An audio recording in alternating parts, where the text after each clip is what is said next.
What is up, everyone? All right, we got some chat messages going already. Good afternoon, morning, evening, wherever you're watching from. Yeah, this one will definitely be watched or watchable later after this. We'll leave the replays up. Thanks for hanging out, guys. Those of you who are here live, if you're watching this on the replay, hello to you as well. It's been a little bit since I did the last stream where I was editing, cleaning up vocals and stuff like that. I spent a little bit more time on the song after that. I'm just going to walk you through what I've done so far, and then we'll get right into mixing. So happy to have you guys here. As always, ask questions in the chat. I'm going to try to focus on mixing and try to see how far I can get in about 2 hours here. But I'll stop to answer questions wherever possible here. So let's hit back into Pro Tools here. So here is basically my session ready for mixing. So you'll notice I've bounced down all the drums. So here's all the drum MIDI, which we went through and finalized on the last stream. Now I've bounced these all down to individual tracks so that it's basically as if it was recorded like a drum kit. Then we've got the bass, and that's still just the DI track.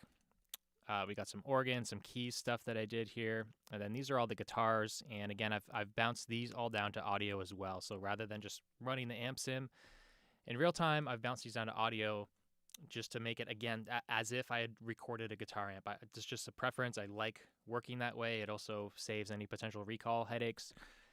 If I don't have the amp sim 5 years from now and I'm trying to recall this session or something, it's always good to print it down to audio. So I've got all the guitars printed down with the tones. And then we've got all our vocals, and these are all tuned and committed. I definitely learned some things in the last live stream. You guys saw auto-tune was giving me trouble as it was crashing on me. That's a big bummer. I've been a big auto-tune fan kind of since my whole audio career, honestly. Always use auto-tune in graph mode to tune the vocals. It was always very fast, efficient for me. I loved it. It's the method I taught. And to be honest, it's been quite a number of years since I've personally tuned the vocals. Usually that's the kind of stuff like editing, vocal tuning, I'll outsource that, right? I'll send that to someone else. I'll pay them an hourly rate to tune the vocals, send it back to me to mix. So it's been a while, and auto-tune has gone from, version, 6 or 7 or something. I think it was 5 that I was using mostly when I was really kind of in the heyday of having to use it a lot. Now it's on version X, and I'll tell you guys, the graph mode is terrible. I'm not trying to, you guys know on this channel I don't slam products or anything like that. But honestly, for a product that I used to love and use all the time, the graph mode was terrible, very buggy. I could barely use it. It was a huge struggle. There was a number of times after, and I would get through a whole phrase, and then everything would just erase. It would just go away, and I'd have to start over. So that was a big headache, but eventually got through that. I was testing out Melodyne a bit, and even that was kind of buggy and different than I remembered it being. So yeah, I'm kind of wow, I need to kind of reassess the landscape for vocal tuning plugins and see what's out there now that gives me the same control that I felt I had with auto-tune and the same transparency. But now, yeah, the usability is terrible, and even the sound was different. I don't know. That was a big bummer. So that's what I've learned on the last stream. But anyways, we got all our vocals tuned. Timing is all edited. We got pretty much everything ready to go. Now, literally this morning, I was prepping this session for this live stream, and I was like, oh no, I've totally forgotten to put in the little bridge part. There's a little quiet guitar part in the bridge, and I thought, oh, it'd be cool to have that piano instead of guitar. And it was just a big empty hole this morning. So I literally drew in all this MIDI for the piano this morning, and I'm not really a piano player, but I know the notes enough to figure it out. So I'll show you guys what I ended up with here.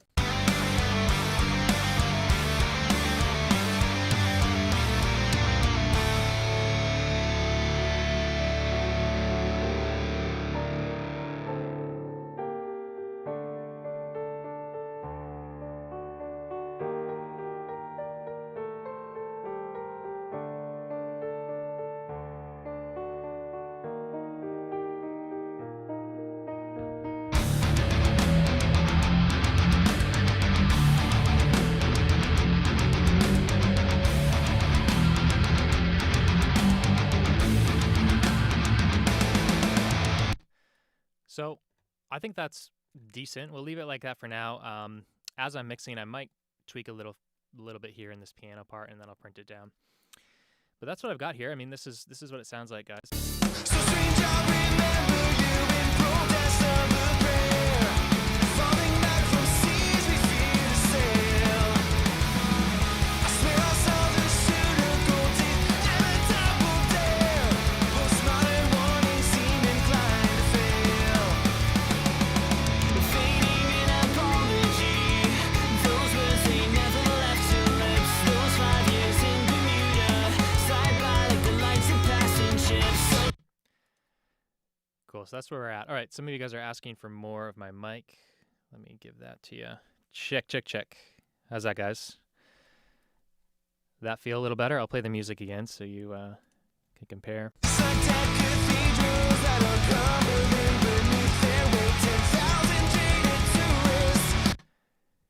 All right, how's that? Let me know if that level's good. Thanks for telling me too, by the way.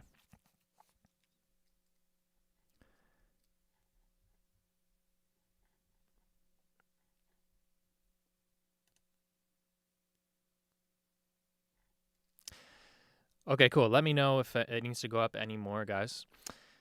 So I've kind of got a rough mix going on here.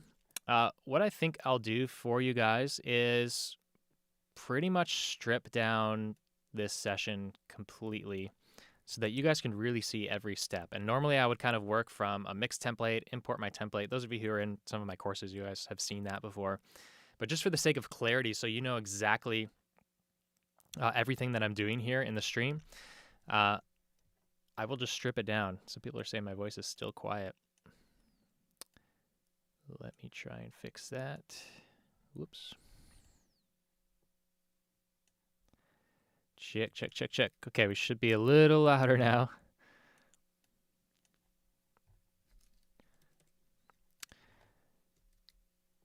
Cool, so I'm literally just going to remove all plugins, all sends,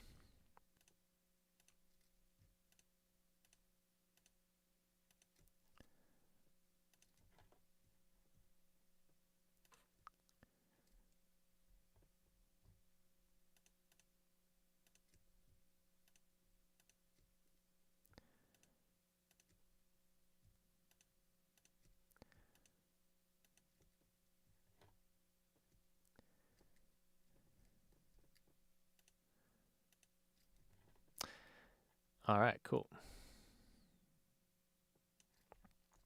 So here's what it sounds like without any plugin sends, anything like that.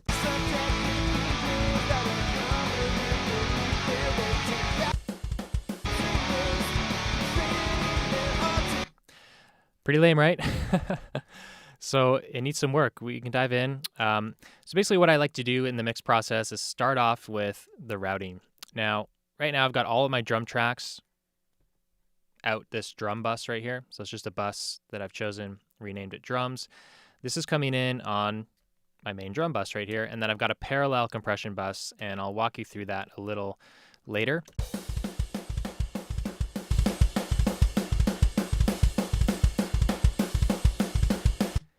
So right there, that's just all the drums going through the drum bus, all right? Now the bass, I'm just gonna leave right now.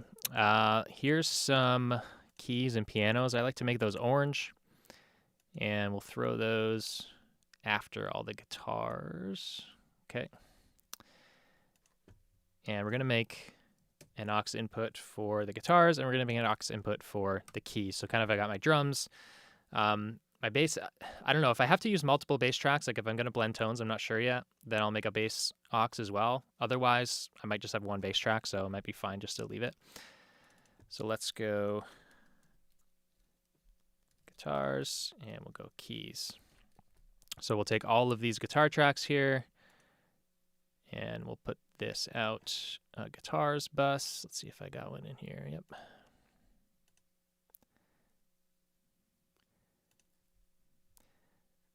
And then these have got to go out the mix bus.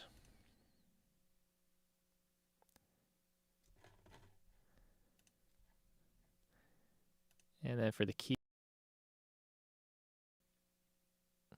We'll find the keys bus right there. And we'll put those out keys. Okay. And we just got to do one more bus for the vocals. Again, this is something that I would just bring in one step in my template, but I want to show you guys exactly everything that's going on here. So there's my vocal bus. We'll highlight all of our vocal tracks, and we'll put those out. Vocals. And that's going out the mix bus. So let's just make sure we have everything. Here's the bass.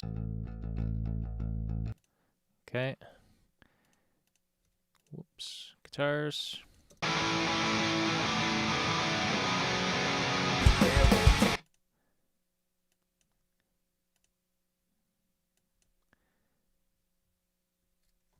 And keys.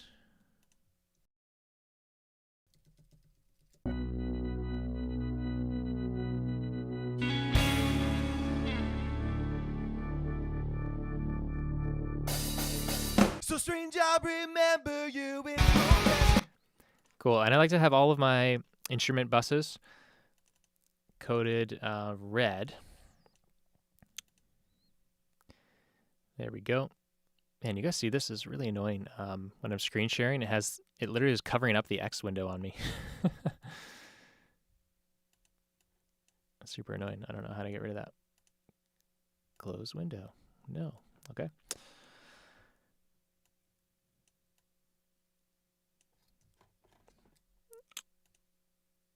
Okay, yeah, I was using a beta version for a plugin we're working on with BSA. It's basically these guitar tones that I modeled using a neural amp modeler off of a bunch of my other work. So I think this is like a model of a Silverstein tone off one of the Silverstein albums, and it's turned out pretty well, I think. Okay, so we've got my routing set up, and at this point, I'm just going to start working on drums. Actually, the first step really is I need to do a little bit of calibration. I need to calibrate my ears. So what I have here is, how do I share my full screen here? Whatever. Okay, well, I've got Apple Music up. I've got a mix reference playlist. So you guys should be able to hear this as well. So I'm just going to jump through a few songs just for a few seconds, and that's going to help calibrate my ears to just get me grounded in like, okay, what does a pro mix sound like right now in these speakers in this room? Now I already have kind of a kind of muscle memory, so to speak, of that, but every time I'm mixing it, it helps to just listen to some finished records quickly just to make sure my ears are grounded and I'm heading in the right direction.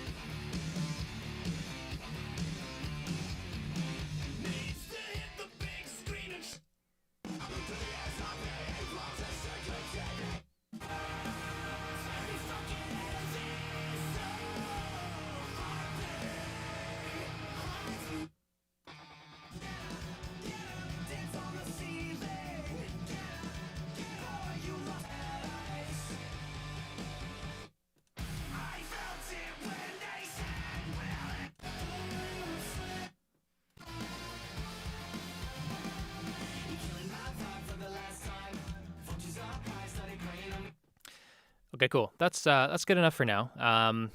Someone's asking, is there a video where I showed my method of printing the drums from GGG?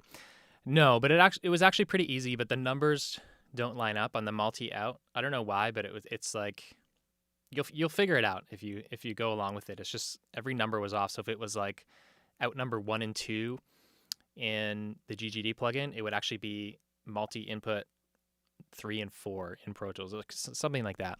But eventually you figure it out. So, all right, got my ears pointed in one direction a little bit. So let's just start mixing the drums. We'll skip to the first verse.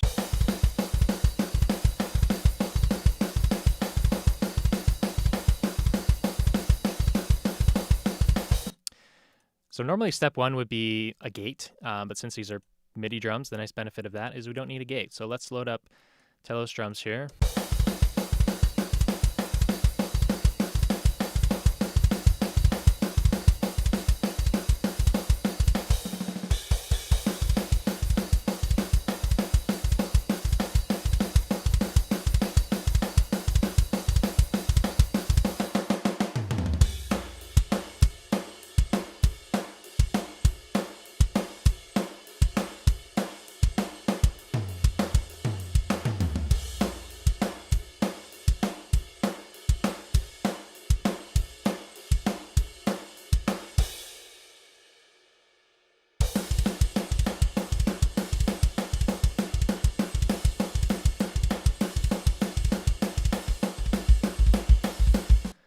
Cool, here's our sub kick. I'm just gonna copy this over.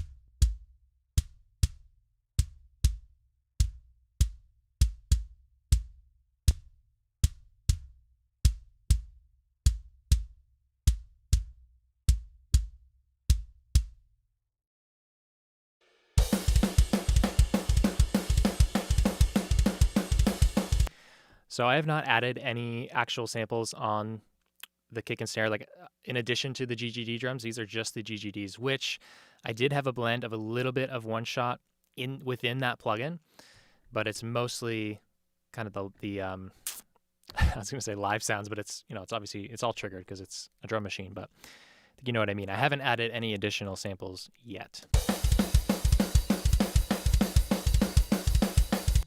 All right, let's throw on the snare. Actually, you know what? For all of these drums, I'm just going to go ahead and throw on Telos drums just so I don't have to keep clicking the same thing over and over.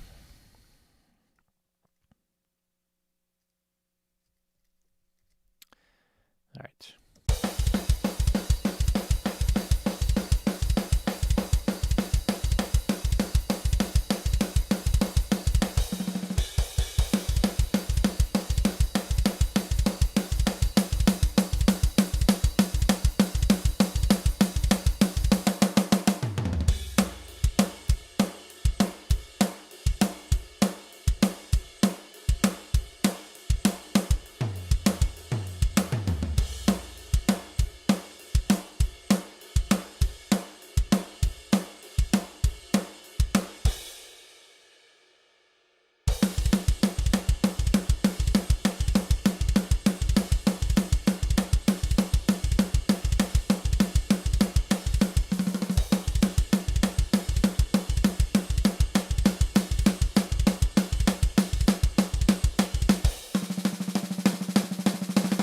So I'm working on snare bottom now.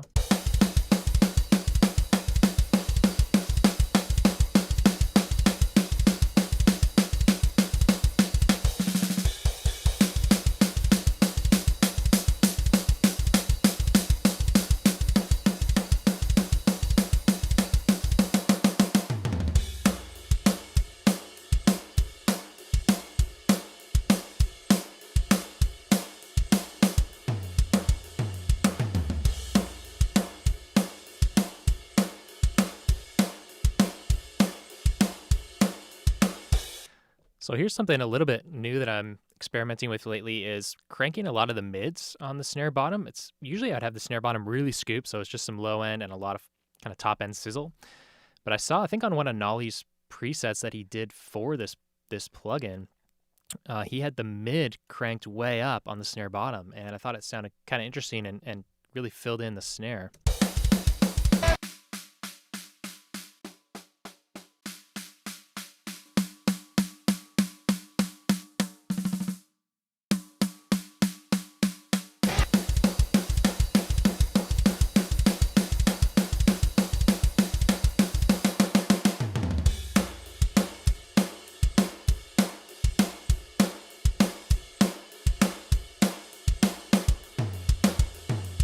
Okay, let's skip over to overheads.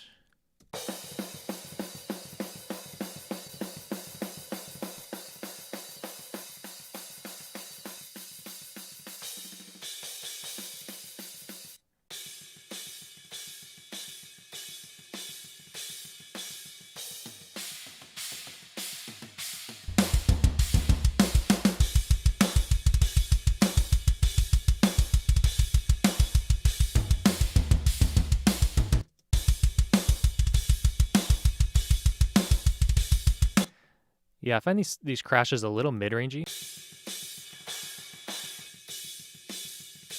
So that's what I'm doing here, just scooping them out a bit.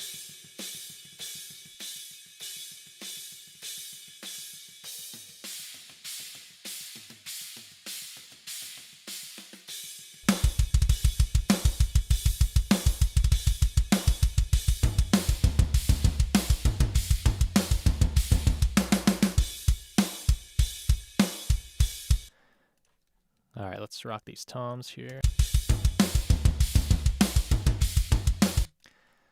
Let's grab a preset here.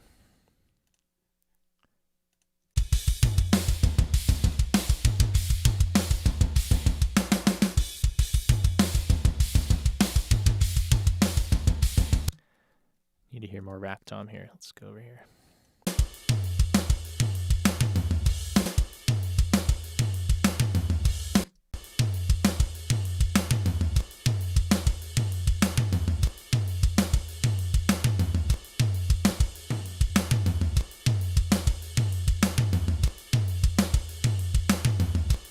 I mean, that sounds pretty great. I'm sure I'll come back and tweak it.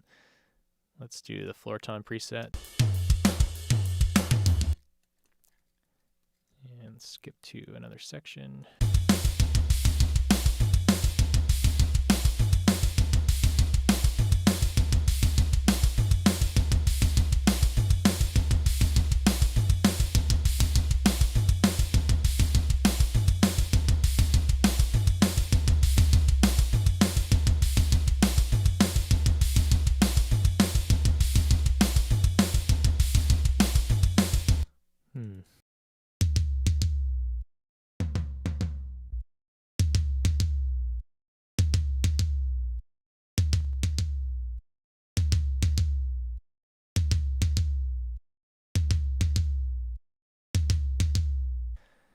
All right, might have to adjust the amount of low ends a bit later there when I check all the sub information.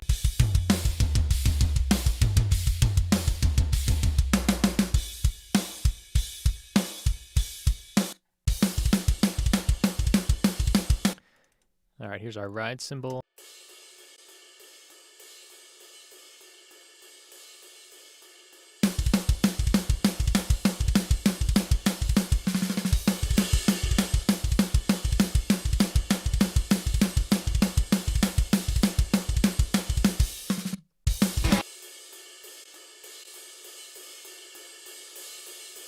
Tiny bit of control. That sounds fine to me. Yeah, let's work on the hi-hat.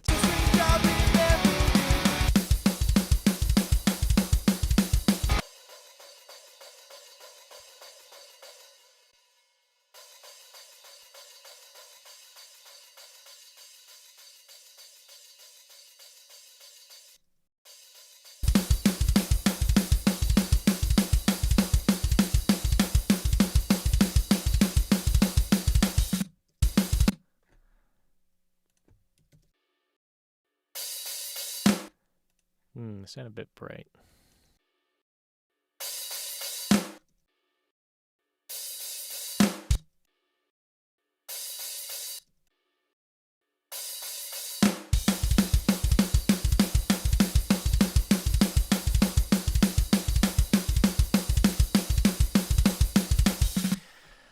All right, let me catch up on questions here.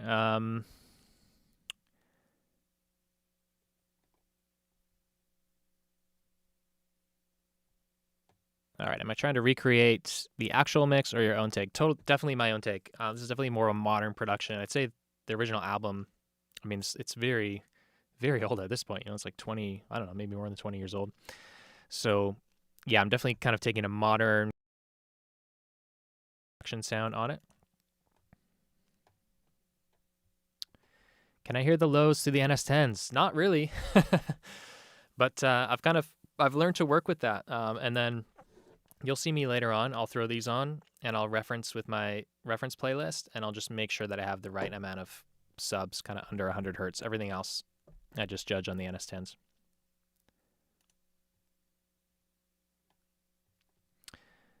Any other question? Is the drive function tailored to each drum type? Yep, absolutely. So in the Telos Drums plugin, every knob, the low, high, tight, smooth, compression is different on every single mode. Kick, snare top, snare bottom, toms. It's different for every single mode there. For example, on the tom mode, if you use the drive, like it's adding a ton of you'll notice it gets way fatter because it's not only just adding saturation, it's also adding like harmonic enhancement and really beefing up the toms as well. Is the snare linked to the room mics, as in the room mics get a bit louder with each snare hit? No, not as of now. However, I did kind of pre-mix the rooms in the GGD plugin. So that's kind of the benefit of when you're using MIDI drums. You can kind of tailor that to get around some of the problems you have with live drums. For example, having a ton of kick low end in the room mics can be a problem when you're mixing. So what I'll typically do with GGD or Superior is I'll go to that room mic and I'll turn down the kick a little bit, and you'll hear that.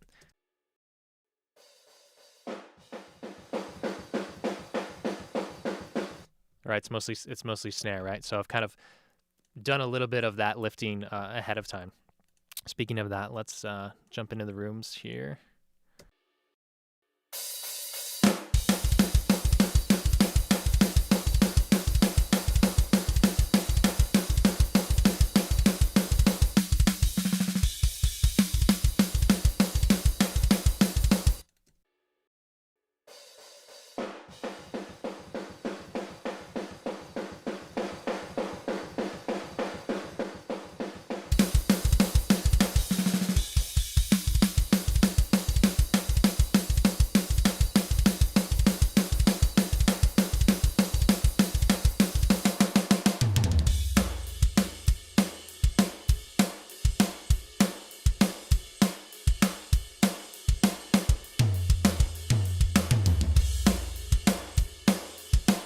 So what I'm hearing here with the drums so far is that they're quite bright and pretty scooped, and they're sounding good, but I can already tell we're going to need to fill in some of that mid-range. So that's why I'm trying to boost a little bit of that lower end mid frequency range with the room mics here, and hopefully fill in those close mics.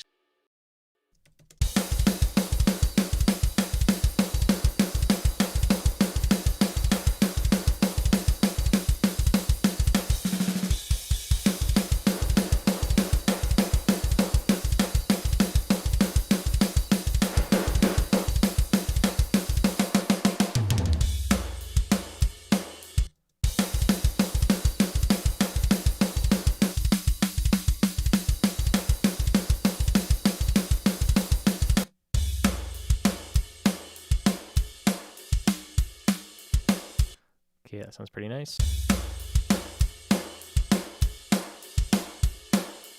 Then we got this farther room mic.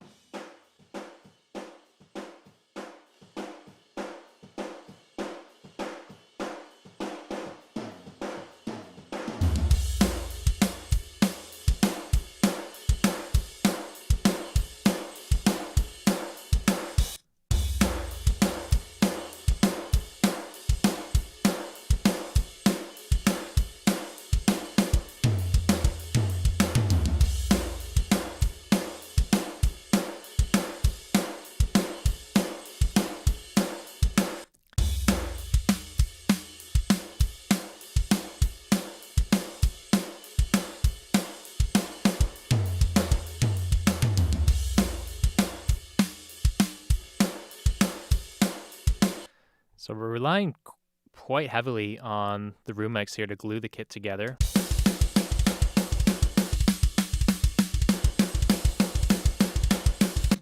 Which is pretty typical for me. Like I like the close mics to be very kind of bright, tons of attack, tons of punch, and then the room mics really kind of fill in and glue it together. Now, in terms of glue, let's get some drum bus compression happening here.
All right, so I can see we're already hitting fairly hot on my master fader here, so I'm just going to bring down the drums.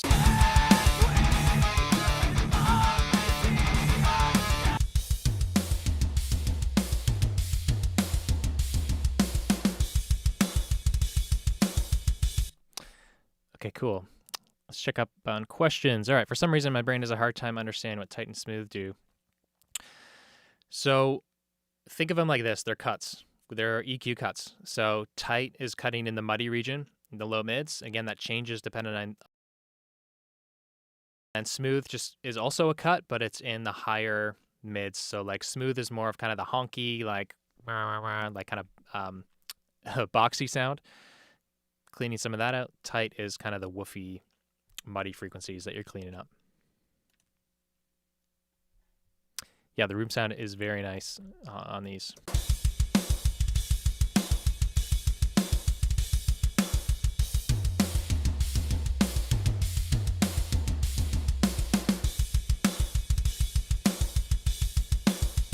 Cool, I like how that's sounding.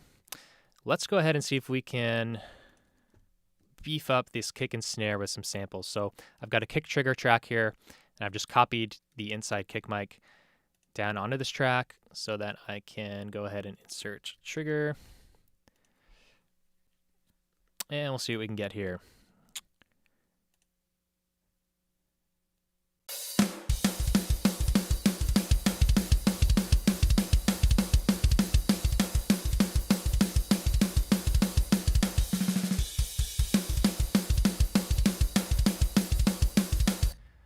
That one works pretty well. Let's see what else we got here.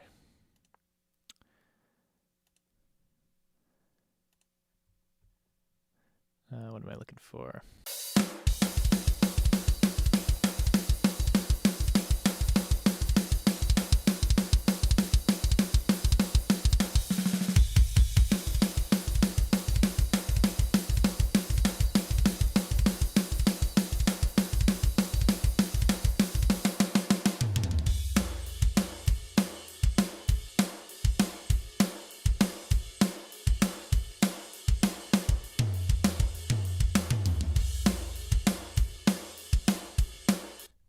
This one works best.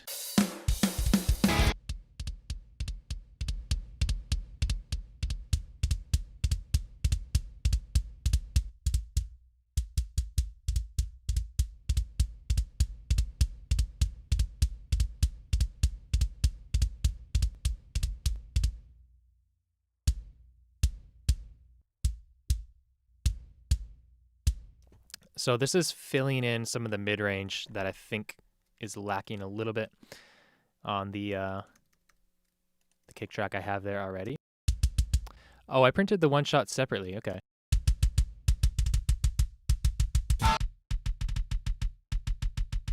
Okay.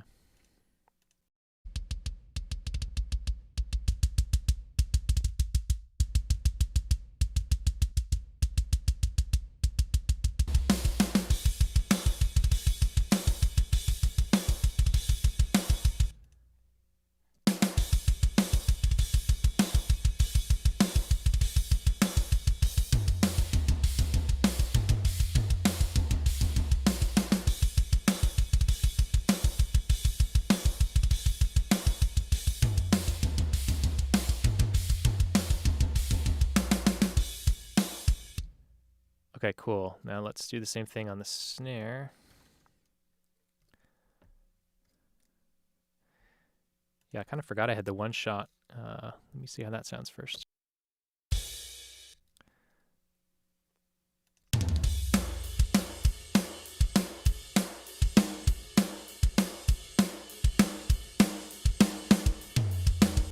It's a little honky.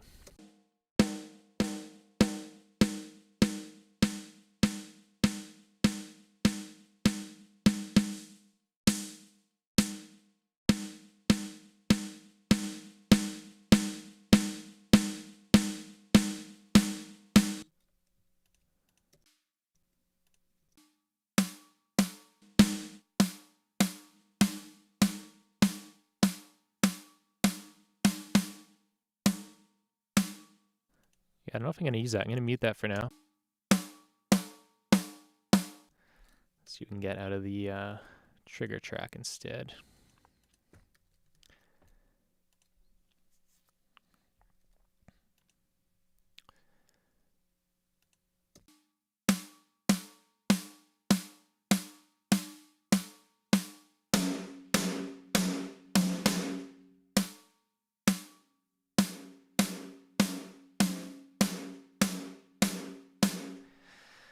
Might be a little roomy since we've already got a lot of room track.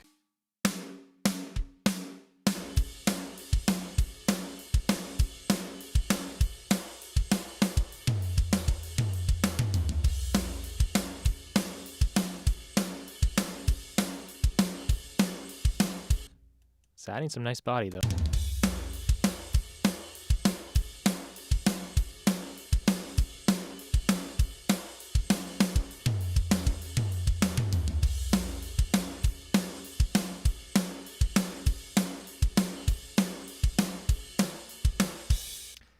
That's a little too deep. What else do we got?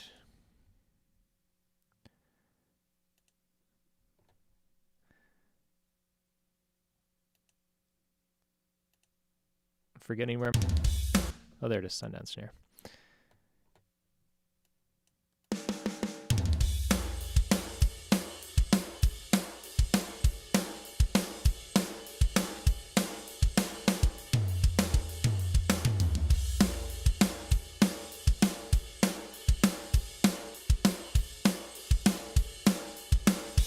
Ooh, that one's nice too. Let's see if we can blend both.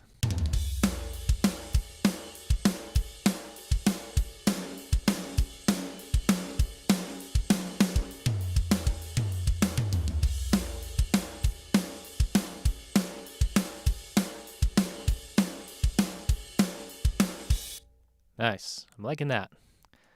Okay, I'm just going to get rid of the one shot that I printed from the GGG.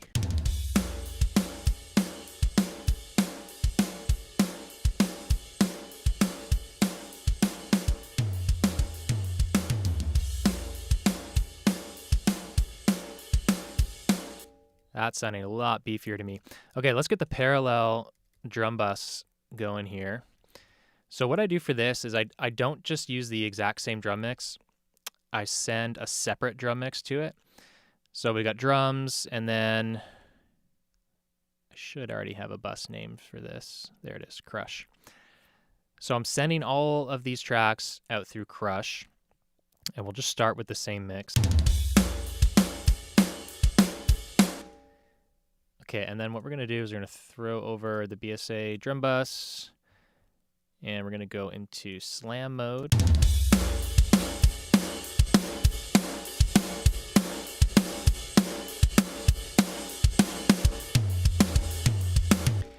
Okay, so the first thing I'm gonna do is have less kick going to this bus.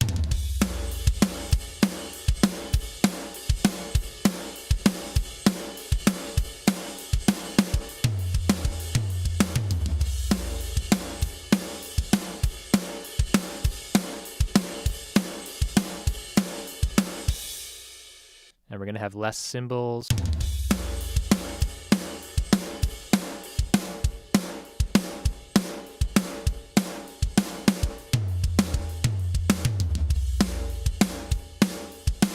A little less room too, so I've kind of narrowed it down to be mostly just snare and toms, close mics.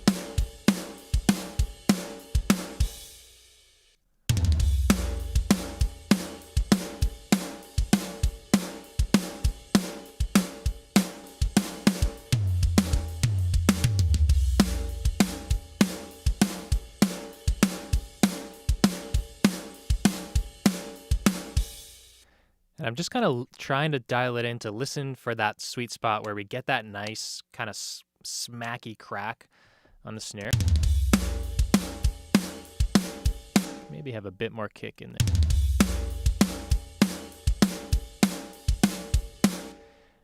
Now, one thing I'm really loving here is the new CR1 compressor. Have you guys tried this? Anyone tried this one out?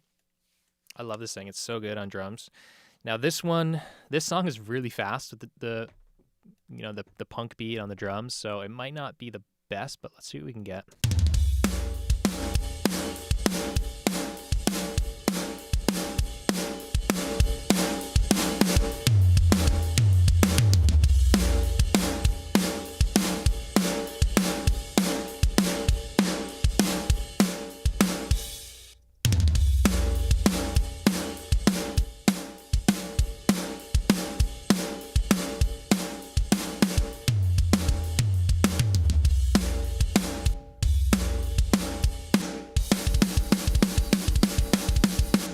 Listen to that attack on the snare. It's crazy.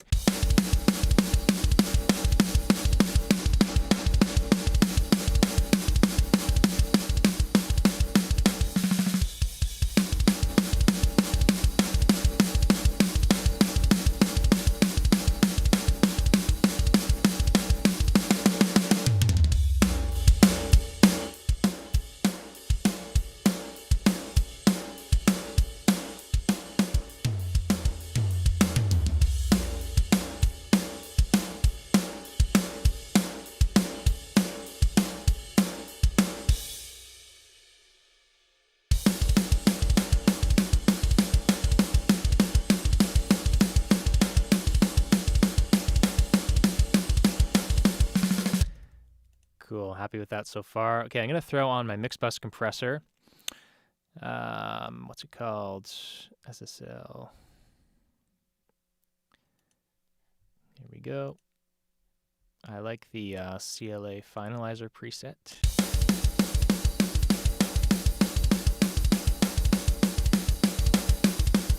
Now I haven't even added in the other instruments yet, so I just want to be tickling this meter so far, and as I add more in, it's going to start pushing the compression a little more.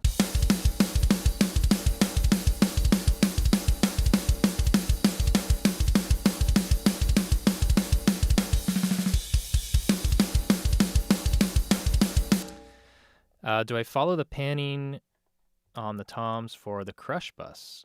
I should. Does it respect... You know what? That's funny. I've never checked this. Let me see.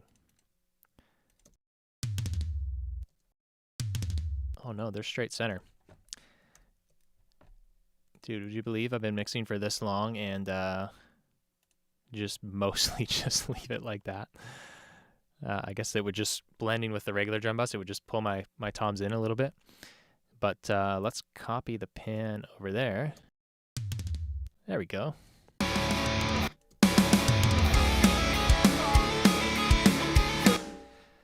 That's one of those things that, like, this is why I'm not afraid to do this live. And people are like, this is not the first time someone's pointed out, like, hey, what about this? And I'm like, oh yeah, that makes sense. And then, you know, it's like, I'm still learning, guys. I've been doing this for, 20 years. But it also goes to show you there's some things that just, like, man, you can get away with a lot of just kind of unimportant stuff that you just kind of forget about. But as long as you get the foundation right, you're still going to be okay. Braden says he's not going to charge me for that one. Thanks, dude. Chris Bidan, what's up, dude? Been a while, man. Good to see you here.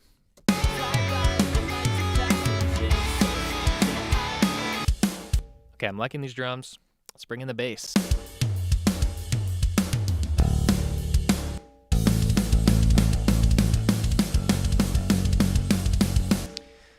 Okay, so you guys are going to get a little bit of a sneak peek here with our Telos bass plugin.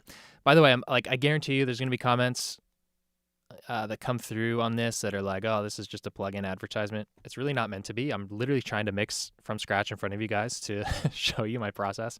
It's just like I designed these plugins for myself to make mixing more enjoyable, to mix the way I want to mix. So why would I not, use these, right? I'm really not trying to make it like that, but it kind of is, because these are all these are all plugins I designed. But take it or leave it, right?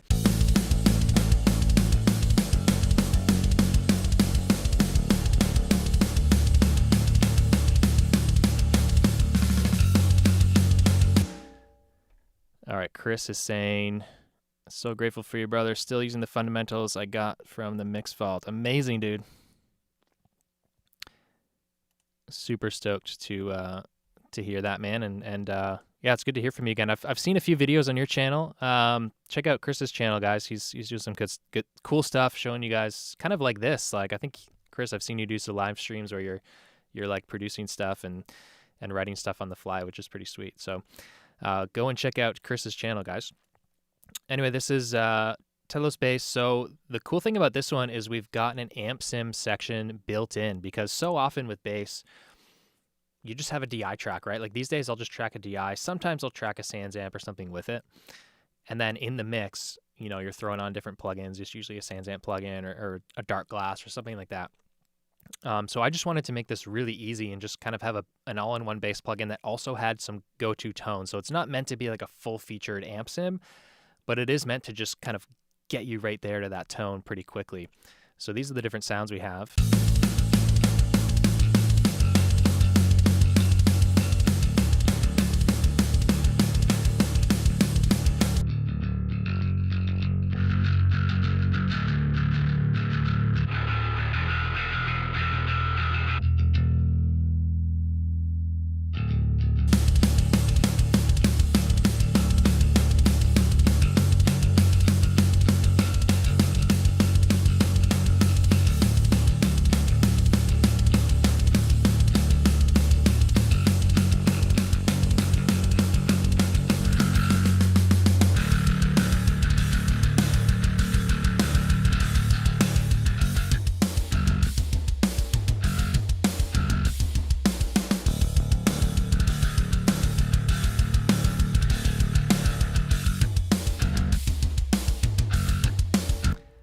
Yeah, let's try and go for a pretty dirty bass sound here.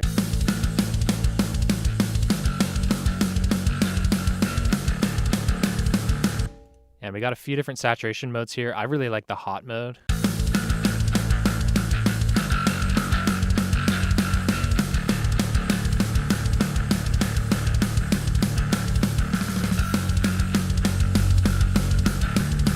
So we've got a regular compressor, kind of 1176 style. And then we've got multi-band comps on the low end. Like this is kind of 90, 100 hertz and below. This is kind of mid-range, or sorry, low-mid compression, like 300 hertz area.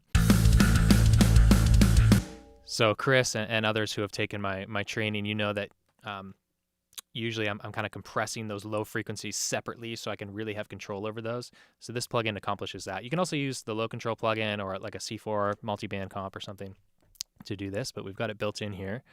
So you can press it with these sliders, and then you can turn the low and low mids up and down with these knobs.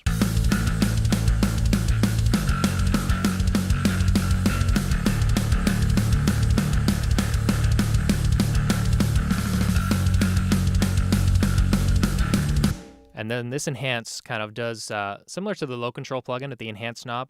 It's not quite the same, but it does a little bit of that, and then it also brings up some really, really nice beefy subs as well.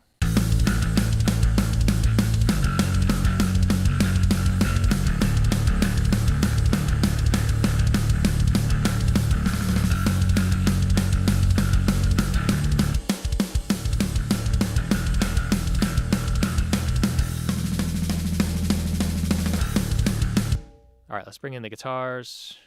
Actually, let's just bring in everything. I'll just mute the vocals.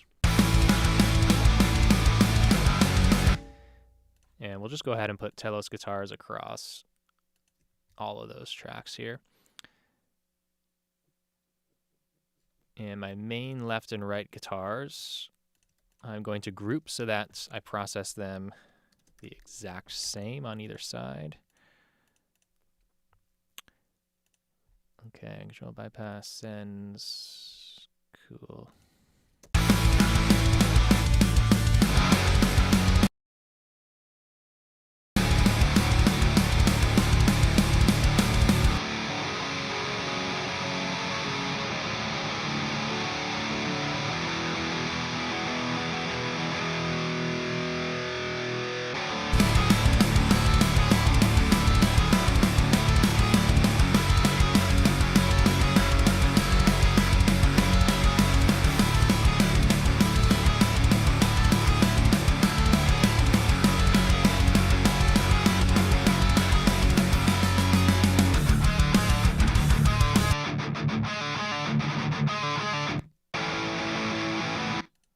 Try to compress those chugs a bit.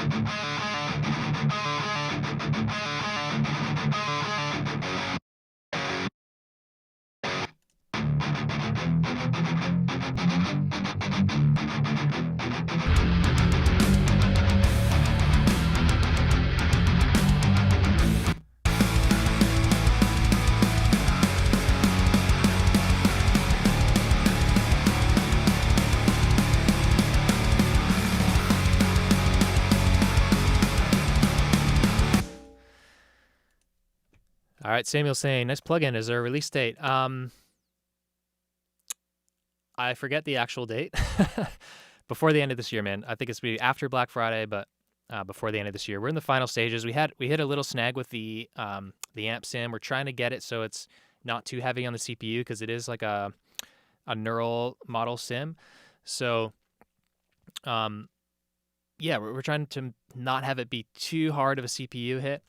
And then there were some bugs around that we were working on, but I think it's pretty dang solid now. So we're kind of moving into test phase and get the launch video all ready to go. So it won't be too long now.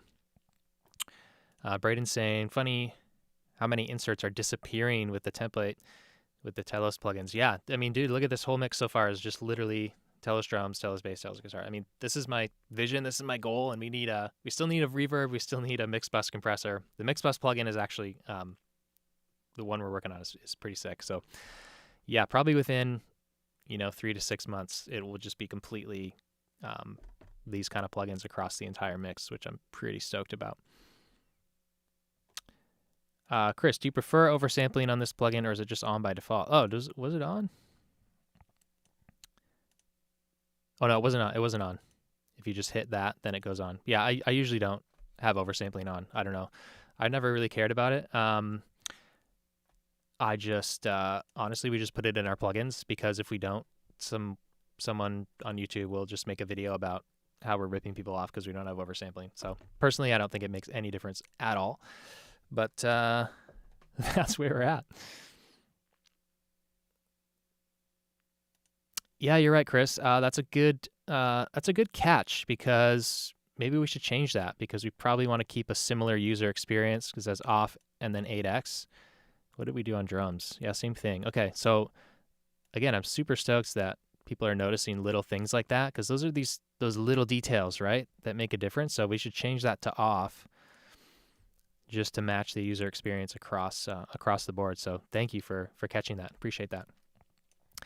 Aaron is saying, what is oversampling? Dude, keep yourself in blissful ignorance on that one. It does not matter. Someone can explain in the chat. So I'm pretty happy with this amp tone. I'm going to leave the EQ right now. I'm not sure if I need to change it. Now for all the leads, we've kind of got a lead guitar going the whole time, but we've also got vocals, right? So I think what I'm going to try is do a little homage to the original recording of the song, which just had the rhythm chords on the right side and the lead guitars on the left side. Now I doubled the chords so I could have the leads up the middle, but I've noticed even in the rough mix, it's fighting the vocal quite a bit. So I'm going to actually pan out left the lead guitars. And what I'll do is just throw in a simple compressor on the guitar, the main guitars, or the left guitar at least, and I'll sidechain it. So let's see, what do I want to use? Let's try the old R comp. So let's key it from, what's the lucky number today? Bus 29. Okay, so we're going to, from our lead guitars, send out Bus 29.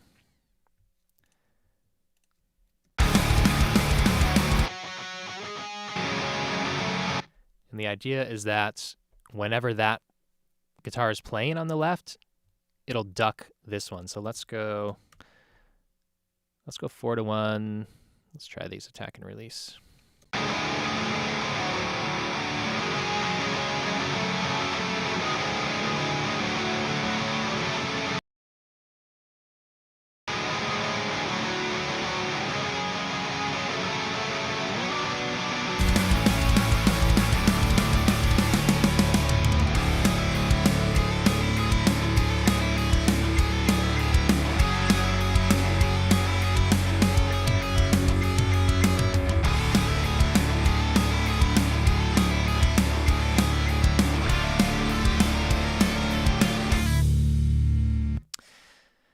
Cool. That actually works pretty well. So did you guys catch that? Basically, all that's happening is whenever this guitar hits out on the left, it's going to duck down the other main chord guitar on the left here so that we don't have kind of lopsided guitars, right?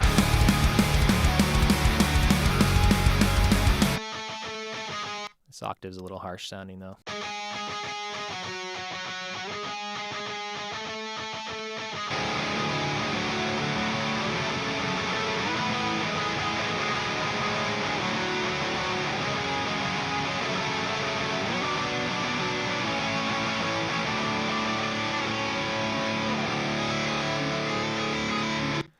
I'm going to copy those settings over to this other lead lick.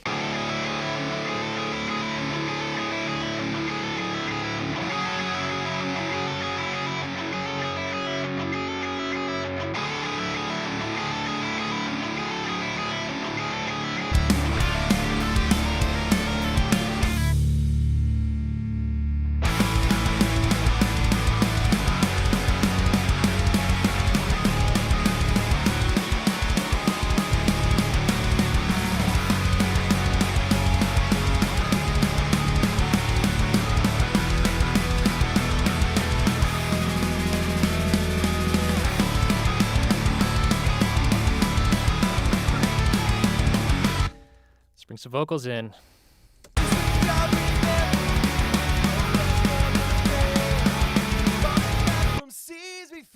So this is my buddy Justin. We were in a band together for years back, kind of in the high school days. He's got a great voice, so I reached out to him, and he laid down some pretty cool vocals here. So this is newly released. How many of you guys got Telos vocals? Are you guys rocking this one yet? It just came out about a week ago. And I got to group these two vocal tracks so they process the same.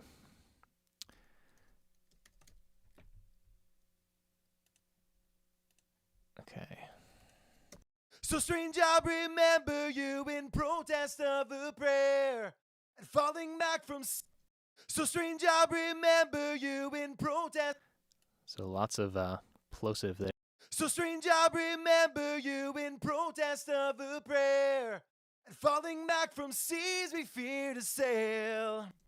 So strange, I remember you in protest of a prayer and falling back from seas we fear to sail.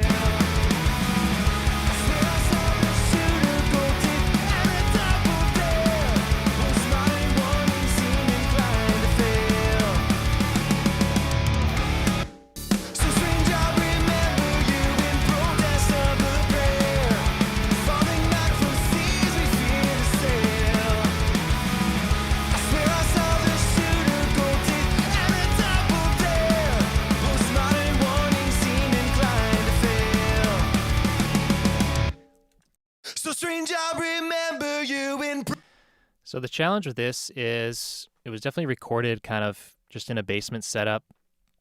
So you can hear a lot of like room reverb on. So strange, I remember you in protest of a prayer and falling back from seas we fear to sail. So I actually was playing with, I went and bought the D-Reverb plugin from Waves. I think there's a few companies that basically have the same thing. But let's check this. So strange, Singing one. So strange, I remember you in protest of a prayer. So strange, I remember you in protest of a prayer. I mean, this works out pretty well. And falling back from seas we fear to sail. I swear I saw the shooter, gold teeth, and a double dare. Postmodern warnings seem inclined to fail. So strange, I remember you in protest of a prayer. Falling back from seas we fear to sail. I swear I saw the shooter, gold teeth, and a double dare. Postmodern warnings seem inclined to fail. So strange, I remember you in protest of a prayer. Falling back from seas we fear to sail. I swear I saw the shooter, gold teeth,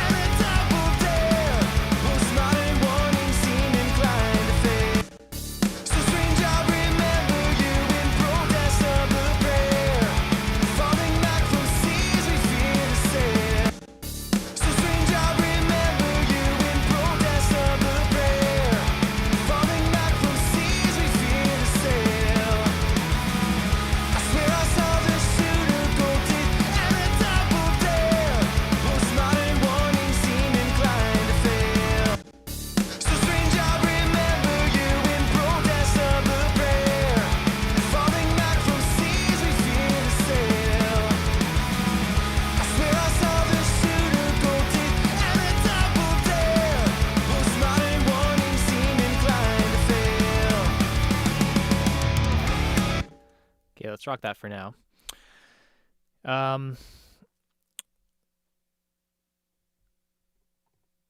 Let's see, what questions do we got? Does Telos Vocals have a de-esser? Yep, top right corner there. You'll see me use it again. What would you say the Telos plugins are taking the place of, or what place do they fill in the chain? Really all the heavy lifting, man. So the EQ, compression, and saturation on each instrument. So drums, bass, guitars, vocals. So you'll see on our vocal plugin, we've got your EQ here across the top. We've got a de-esser. We've got 2 stages of compression. The control is more of a transparent kind of just leveling tool. And then the push, we've got either aggro mode or smooth mode, and they're meant to really give you that kind of pro vocal sound, which kind of right up in your face with lots of energy and character. And then saturation as well, high-low filters, little limiter in the vocal plugin here as well. So yeah, it's really meant to replace almost your whole chain. The odd time you might need a little extra EQ in there to notch something out or whatever, and by all means you can chain it with other plugins, but it's really meant to do a lot of the heavy lifting, just not the effects. Like there's no verb and stuff in these. My vision is kind of have a separate plugin for those. And yeah, it would be a cool feature to have kind of the de-reverb, de-room tool inside. Not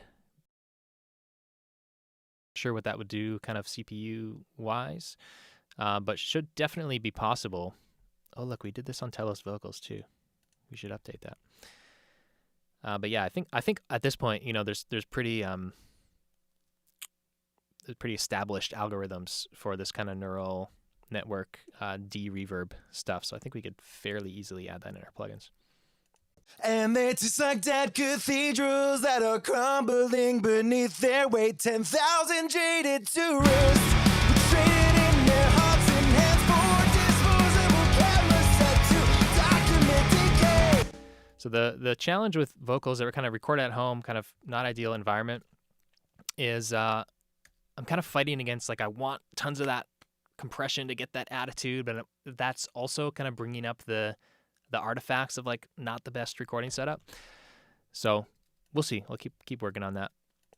All right, let's bring in some effects. Any questions here?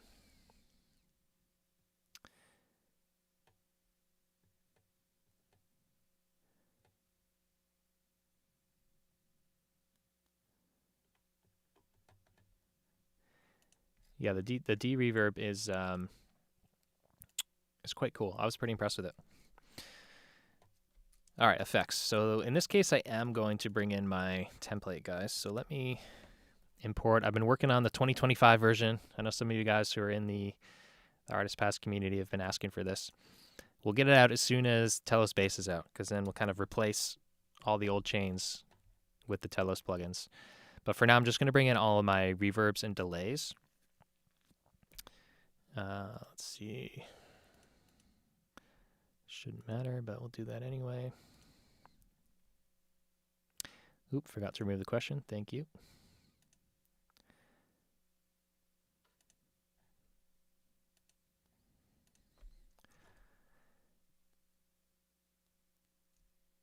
Okay, now I think these are going to the wrong output. So let me fix that. So these are all my returns for my reverbs and delays. So my drum ones are here. So we got my snare plate and my gated reverb for snare right there. So I'm going to bring those over by the drums. And then the rest are for vocals. And I just wanted to get that in here just so I can get a little more of a finished vocal sound. So let's get my regular stereo delay send going here for the lead vocal. And here's the delay plugin. So if you just use this vocal pocket, those of you who are familiar with my training in the courses, this is that really short delay on the left and right that's a bit different, that gives a bit of that stereo spread. Woo. So strange, I remember you in protest of a prayer, and falling back from seas we fear to sail. I swear I saw the shooter, gold teeth, and a double dare. Postmodern warnings seem inclined to fail. So strange, I remember you in protest of a prayer, falling back from seas we fear to sail. I swear I saw the shooter, gold teeth, and a double dare. Postmodern warnings seem inclined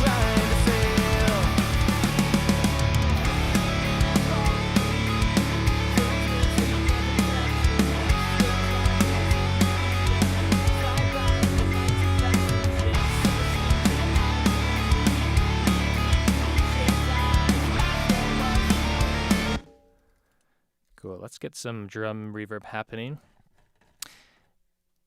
Actually, what I'm going to do is print down these drum samples. You guys know I don't like just having live triggers on here, so let's commit track. Okay, there we go.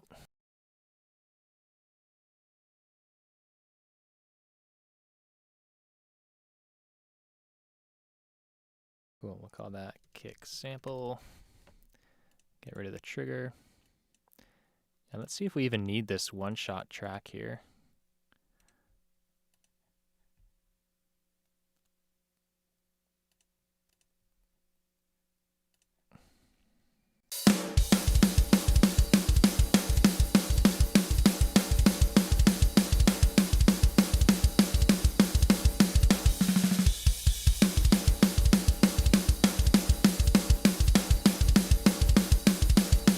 Yeah, that's fine.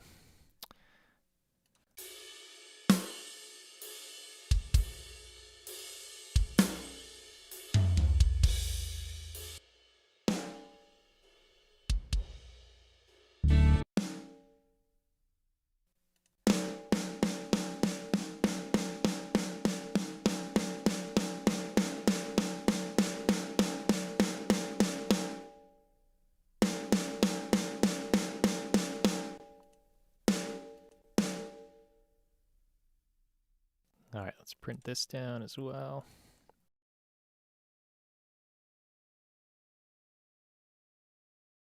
Okay, commit.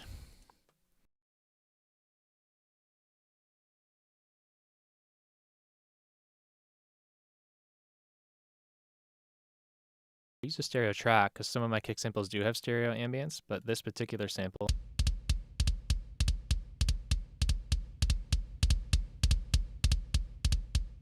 Yeah, it's a little bit stereo. It's got a bit of a stereo room in there.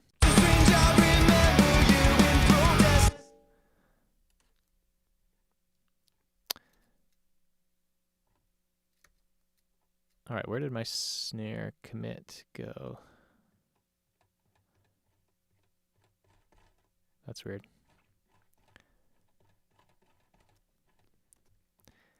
Did I not just print this down? Let's do it again.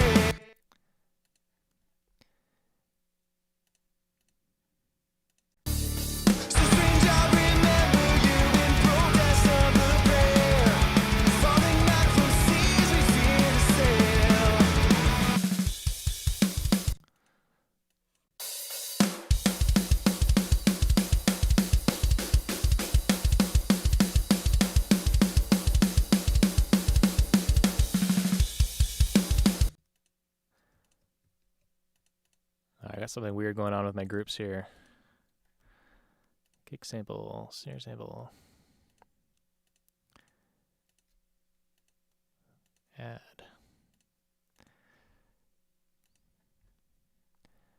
Get rid of the trigger.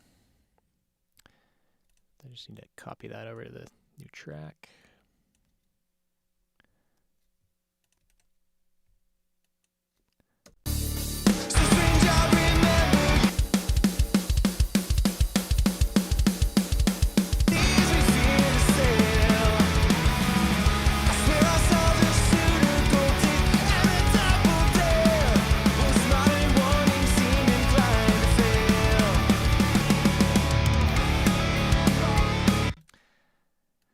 Sorry guys, just taking care of the boring details here. Need to update my group settings here. Snare mix needs that track. There we go. And the kick mix needs... It's got them all. Okay.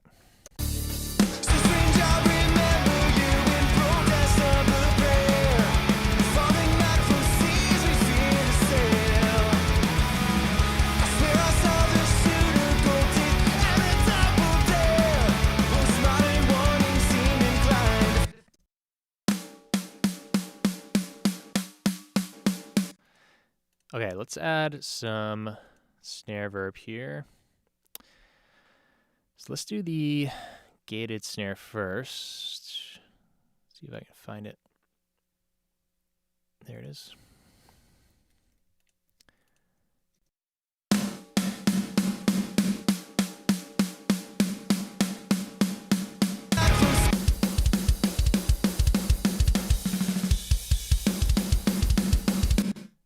Okay, that's just meant to add some weight. Dang, I really do like that. I'm going to duplicate this, though, and try one other option.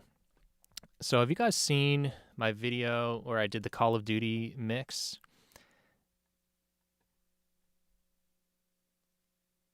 I put together this like stock Pro Tools reverb with distortion pedal with EQ on it. And I saved this chain because it turned out so good. Check this out.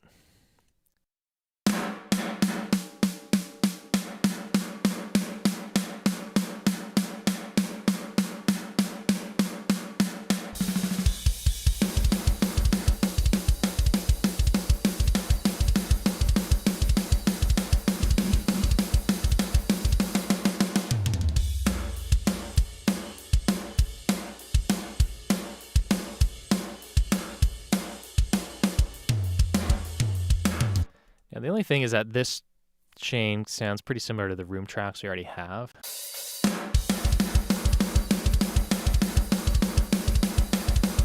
Kind of want it to be darker.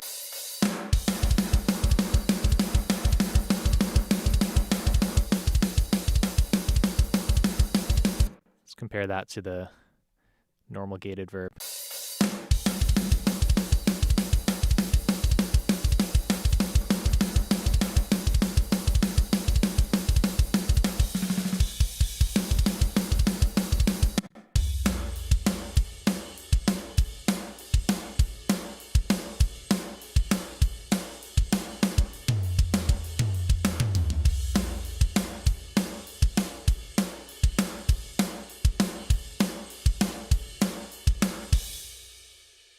Kind of cool. I'm going to roll with that for now. Let's throw in a longer snare verb, snare plate.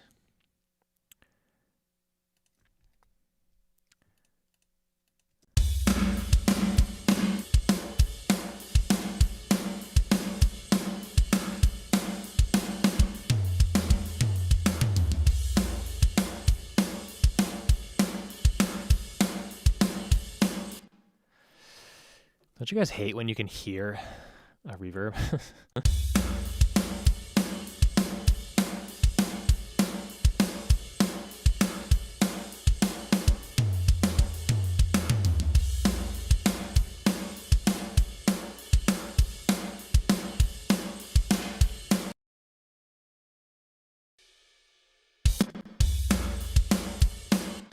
Yeah, Chris, these are the, this is the Bricasti snare plate B still. I'm going to try, the other one I sometimes use is this CLA preset.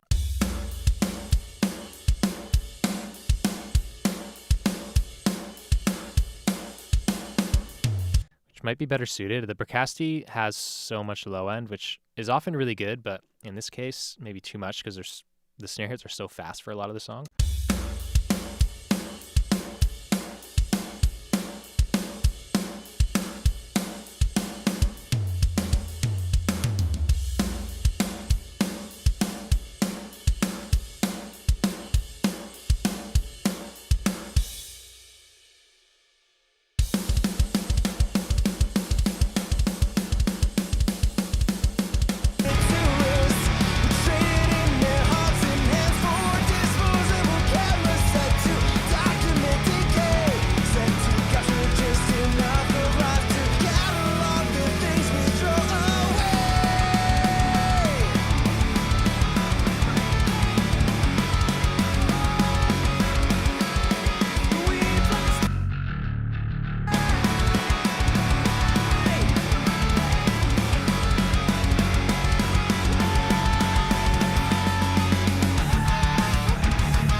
I've got to copy these guitar plugin settings down to these other extra tracks here.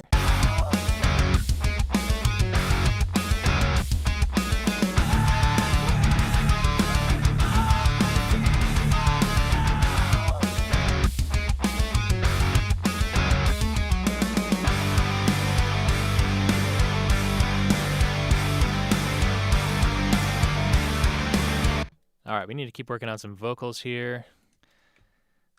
So we're using a few different singers. A couple of you guys who watched on YouTube, you submitted some vocals, which was amazing. So thankful. So I tried to work in, not everyone, but we got Matt, we got Joseph, I think just those two. So these are Matt's vocals here. Okay, those are grouped.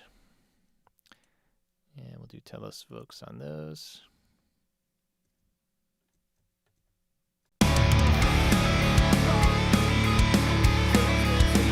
Left your lips, those 5 years in Bermuda, slide by like the lights of passing ships. So strange that I remember you, knee deep in Nietzsche's eyes. My throat was an open grave, I drank, fainting in a...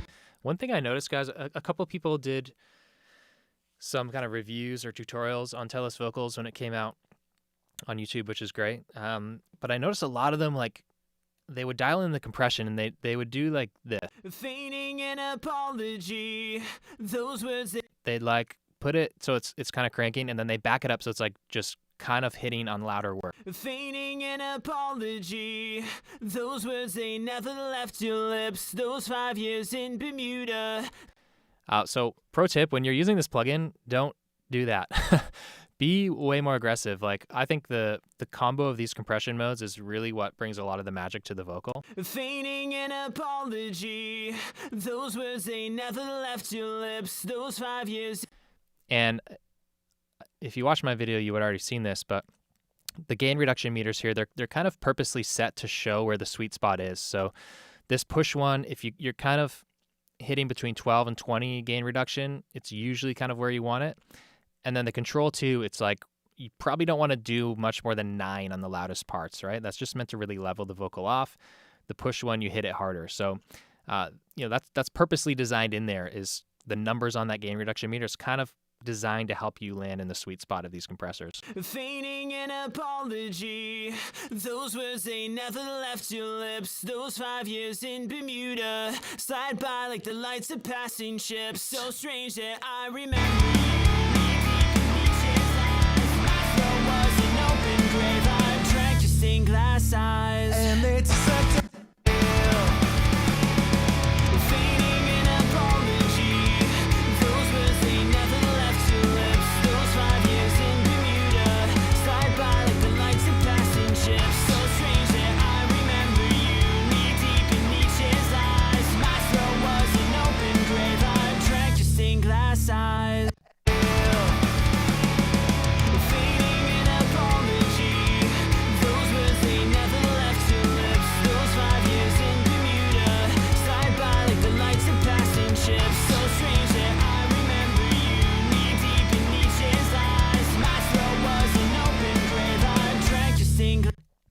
All right, let's give Matt some ambience on the vocal too. Feigning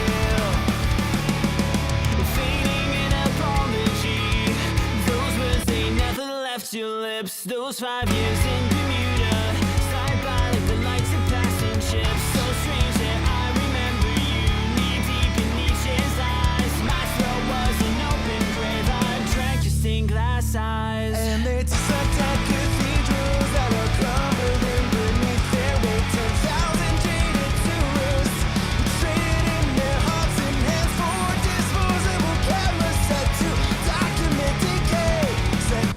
And this output knob, guys, pushes into the limiter, so that's why I'm pushing the output up a little bit here, is because I want it to hit the limiter a little more. Feigning an apology, those words they never left your lips. All right, let's get some delay happening on that guitar line here. All right, where's my instrument delay? Do you guys ever have this problem where you're like scanning through the send list forever? Is it over here? Yeah. Oh, there it is.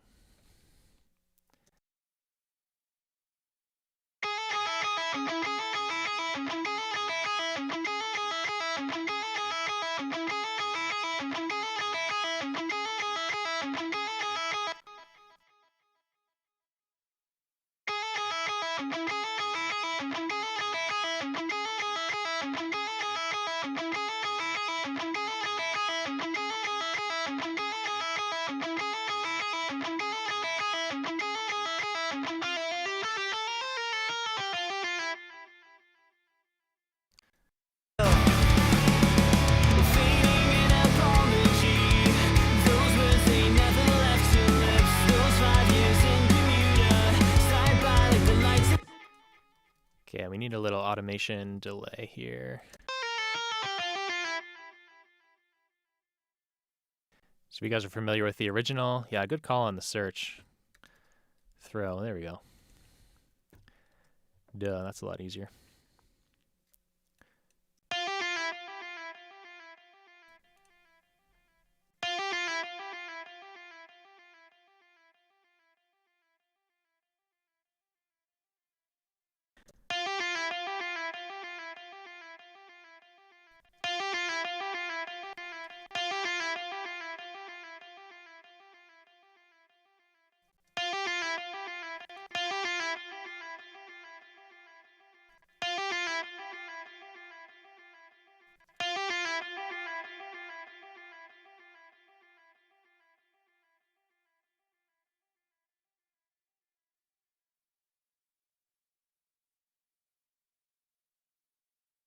Whoops, we want it muted.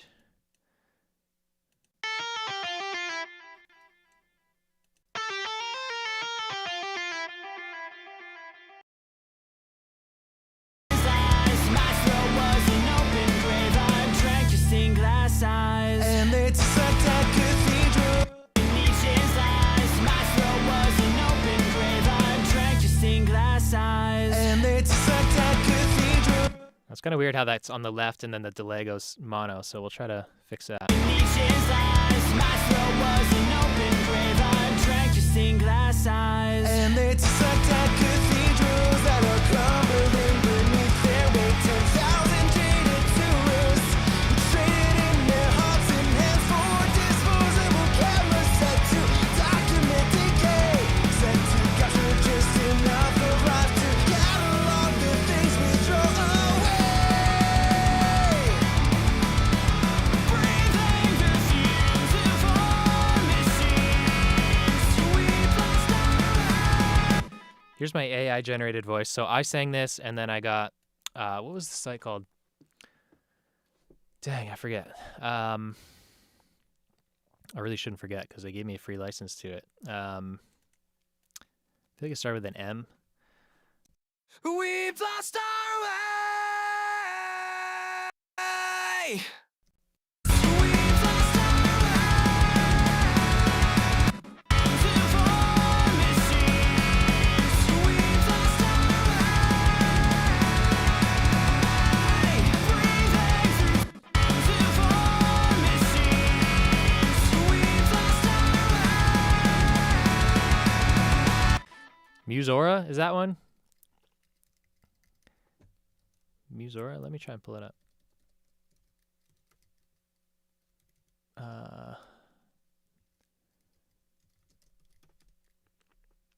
Audimee. Audimee. Really good. Pretty impressed with that. Later, Chris. And yeah, everybody check out Chris's channel. Good to see you, bro.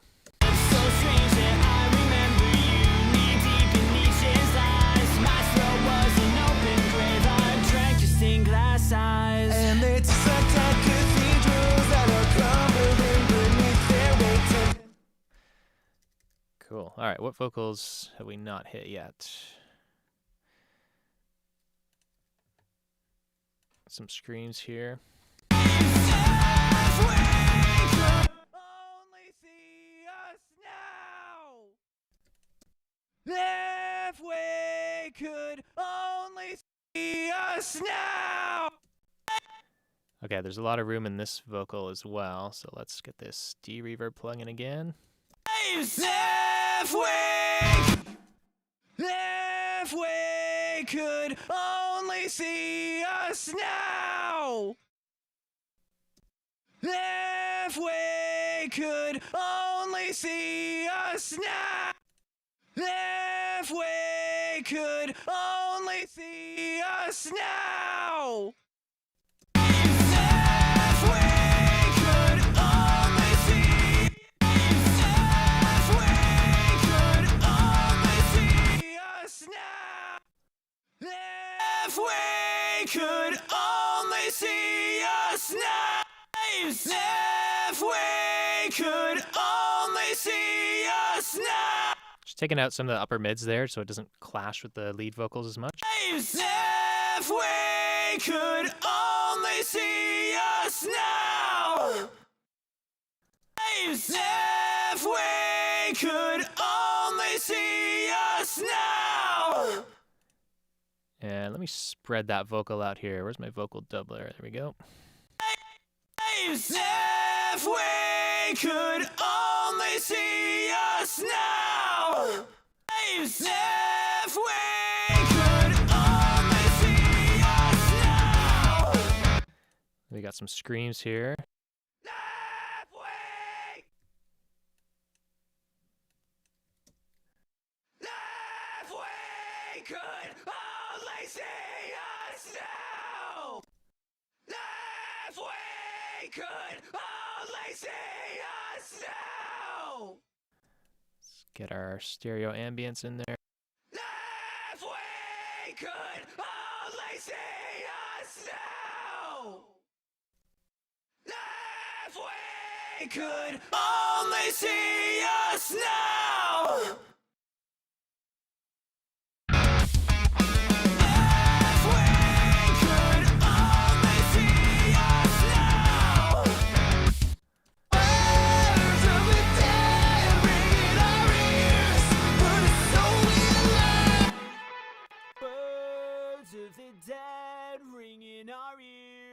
But it's only a lie. The voice in your head brings you to tears, but you don't know why. The words of the dead ring in our ears, but it's only a lie. The voice in your head brings you to tears, but it's only a lie. Yes, it's only a lie, isn't it?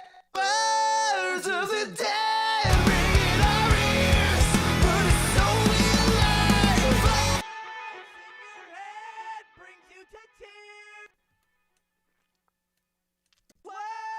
Of the dead.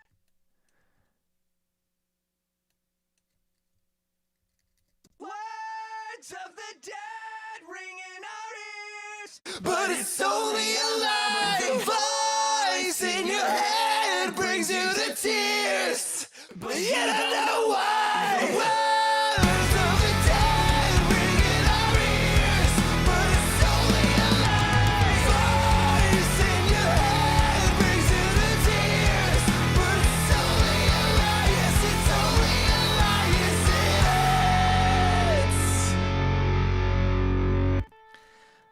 All right, I think we got a decent foundation here. I'm going to do a quick reference check against my reference playlist here. So again, just a quick listen and then back to my mix to see if anything stands out as being way off.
Okay, so what I'm hearing is drums could cut a little harder. So I'm going to throw on a little top end on my snare sample here.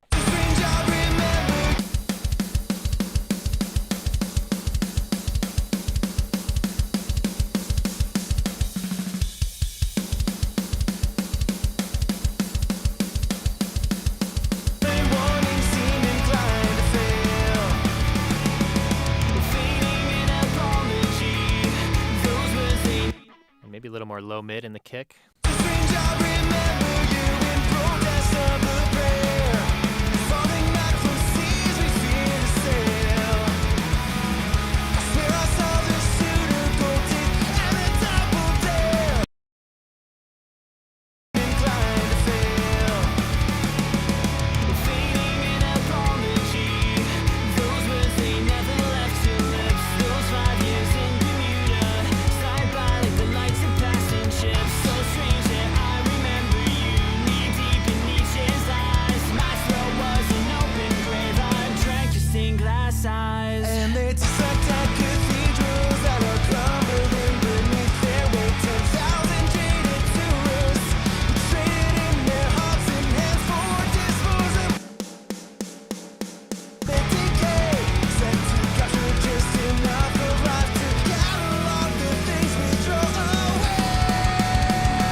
That's not in my reference list.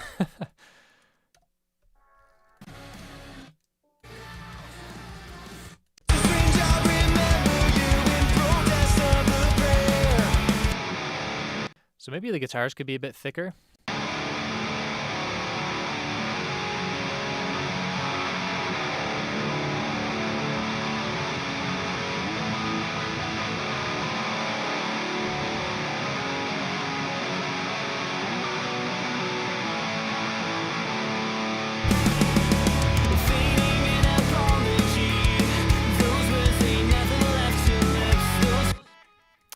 And I'm going to do a bit of clipping on the drums just to kind of really solidify them here.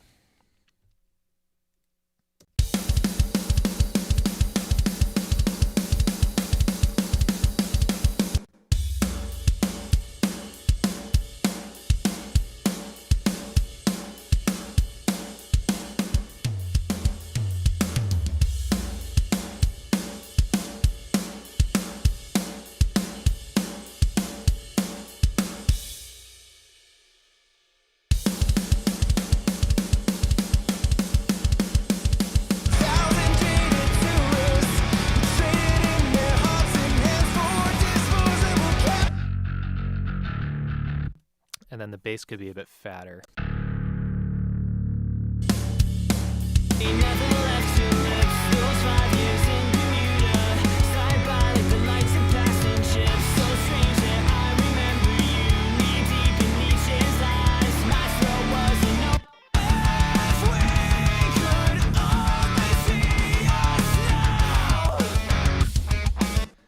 I'm going to throw my headphones on. And this is just specifically to listen to the sub frequencies because I can't really hear them on my NS10s. So again, I'll just reference against some other tracks.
here's my other snare.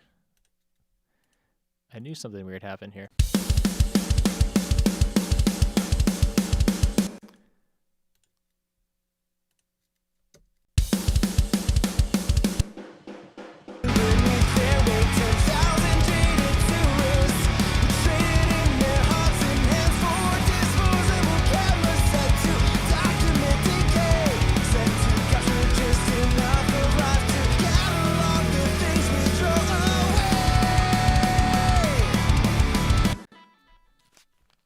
I think the low end is decent. I'm gonna go back to NS10s. My guitars might need a little more top end fizz to kind of just glue him to the cymbals.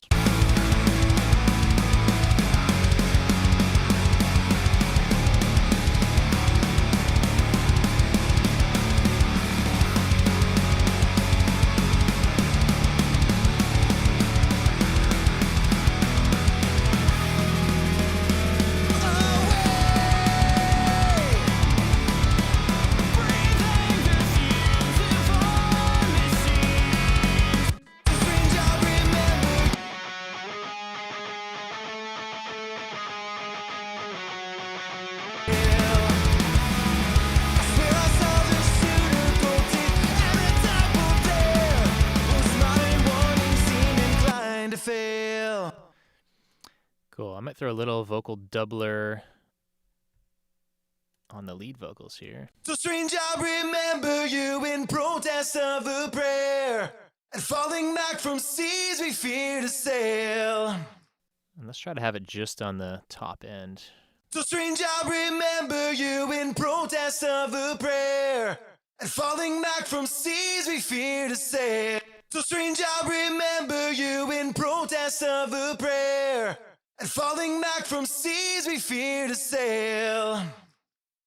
I swear I saw the shooter, gold teeth, and a double dare. Postmodern warning seem inclined to fail. So strange, I remember you in protest of a prayer, falling back from seas we. Okay, and let's try another delay here. So strange, I remember you in protest of a prayer, and falling back from seas we fear. So strange, I remember you in protest of a prayer, and falling back from seas we fear to sail. I swear I saw the shooter, gold teeth, and a double dare. Postmodern. So strange, I remember you in protest of a prayer, and falling back from sea. Oh, this is a mono return. We gotta make this mono to stereo. I want to spread this out a bit. So strange, I remember you in protest of a prayer, and falling back from seas we fear to sail.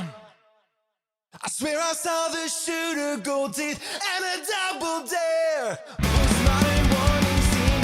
So strange, I remember you in protest of a prayer, falling back from seas we fear to sail.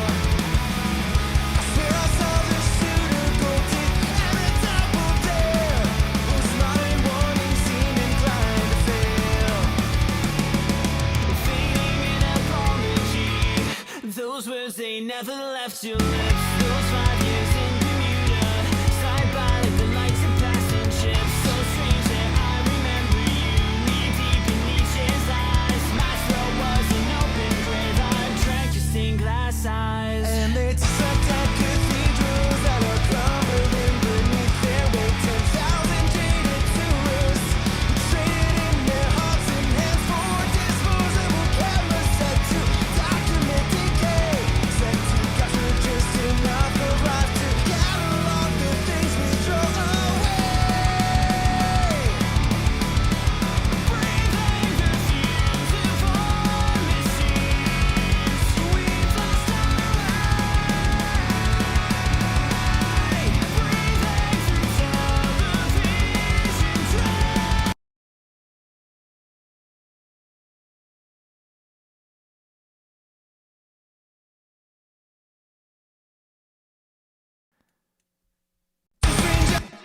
So I'm going to start getting some loudness happening, guys. Let me turn down my track for you.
What's up, Zane?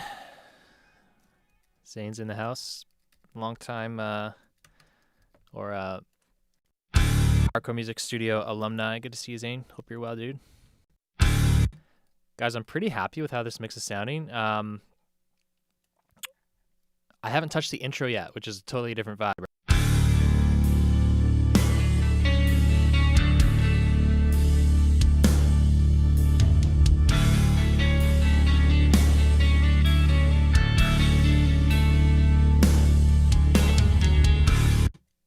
It's actually working pretty well with that. We'll tweak that, though. Question. Have you got a favorite song from Thrice? Mine is For Miles. The song is amazing. It mixes me. Yeah. That's a great one. Man, so many songs. Fire Breather is one of my top. I love the song Beggars. What else?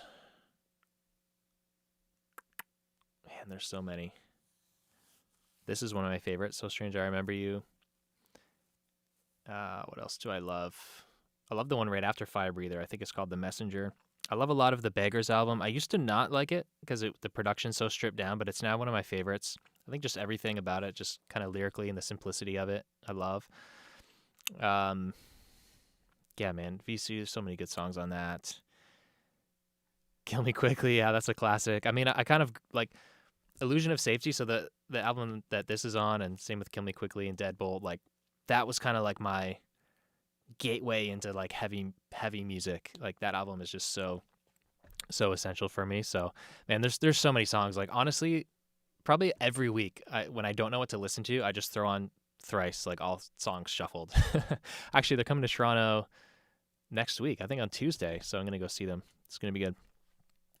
All right, let's work on this intro.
We got some like organ and some piano stuff.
So I almost feel like I need almost like a different drum bus on this intro. Let me see what I can do here. Like I want it to be more squeezed, but not necessarily too slammed. I don't know. I'm just gonna fool around.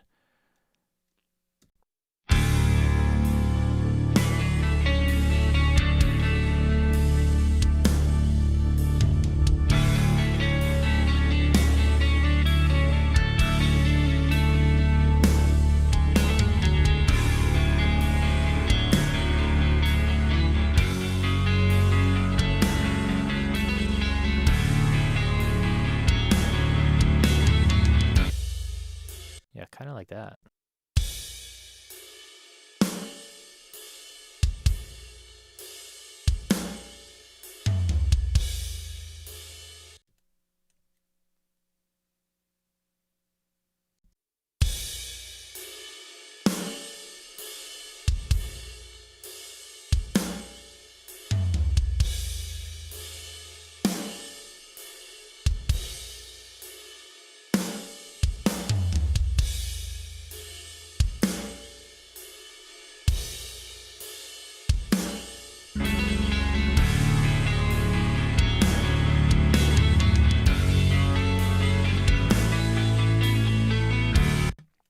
Maybe even a limiter to kind of like squash down the transients a bit.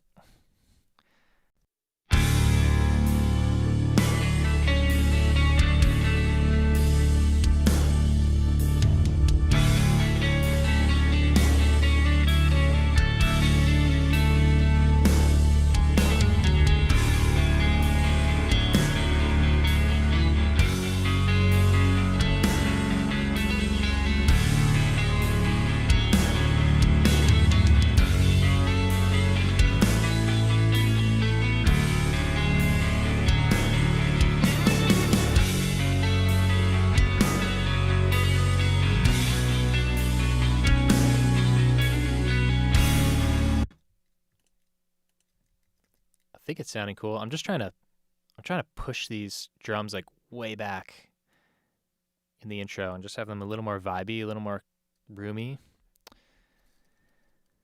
I got a problem with my drum group here. We're missing room 2. There we go.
Cool. So I think what we do is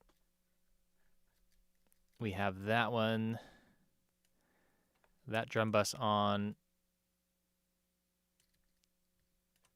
just for the intro.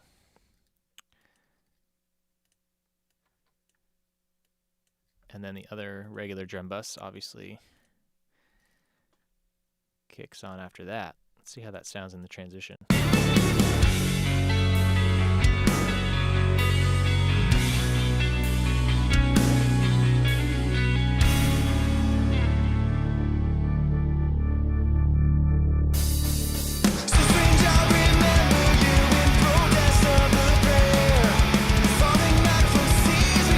Works pretty well.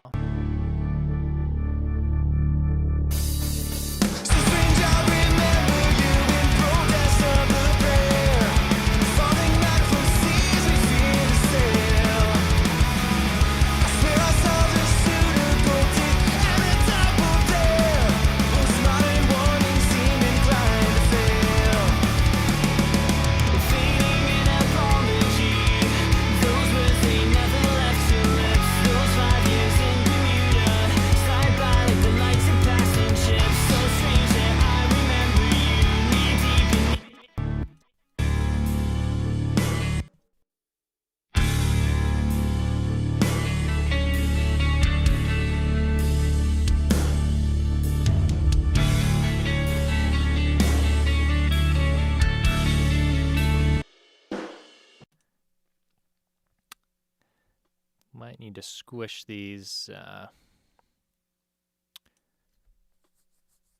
room mics for the intro.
Cool, and I'm gonna have these plugins only on during this intro.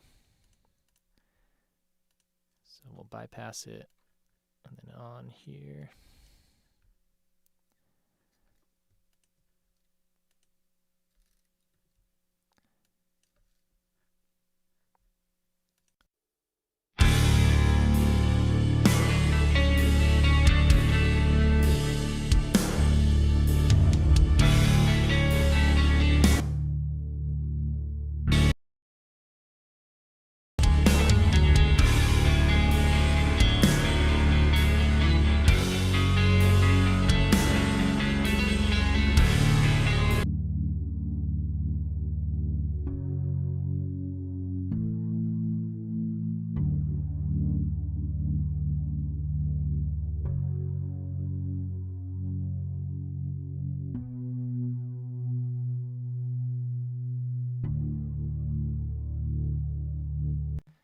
Just gonna control that low end synth a bit.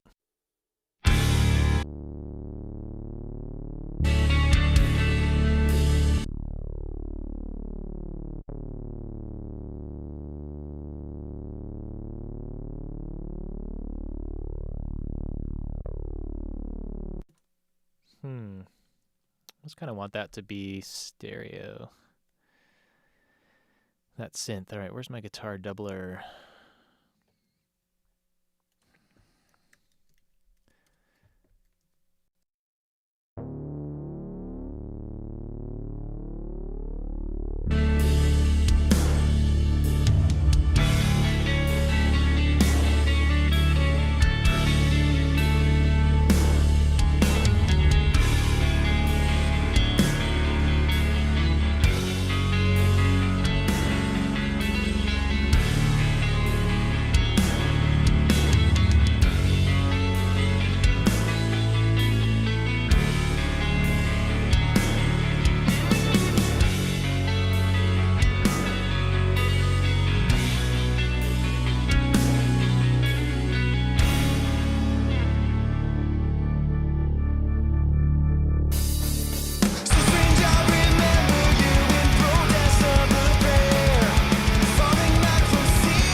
Delay kind of adds some interest to the piano sound here.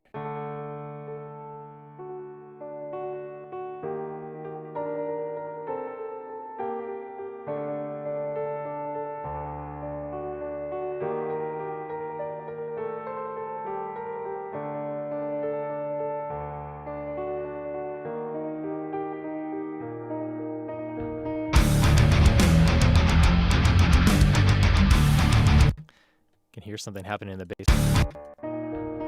Let's cut that out.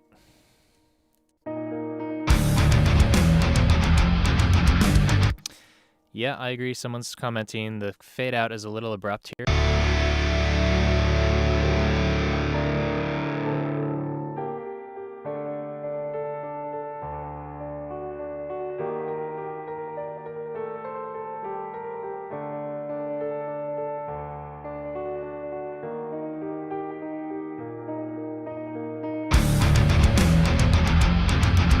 I've got a plan for that. Don't worry. We'll automate some delay and reverb at the end of that, the tail of that guitar fade out, and we'll try to smooth it over like that.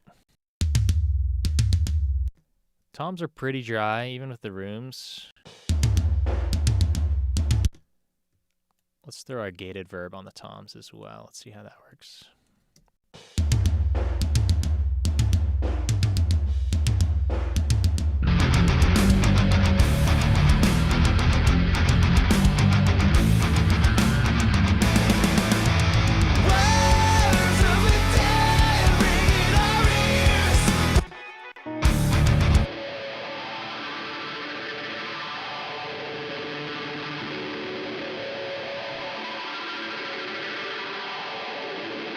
Cool noisy guitar, courtesy of Marvin.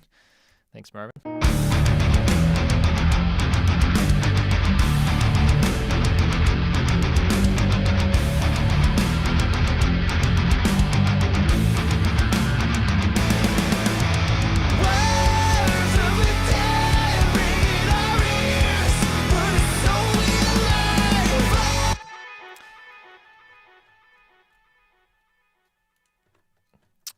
Sweet, guys. I'm into the final stage of this.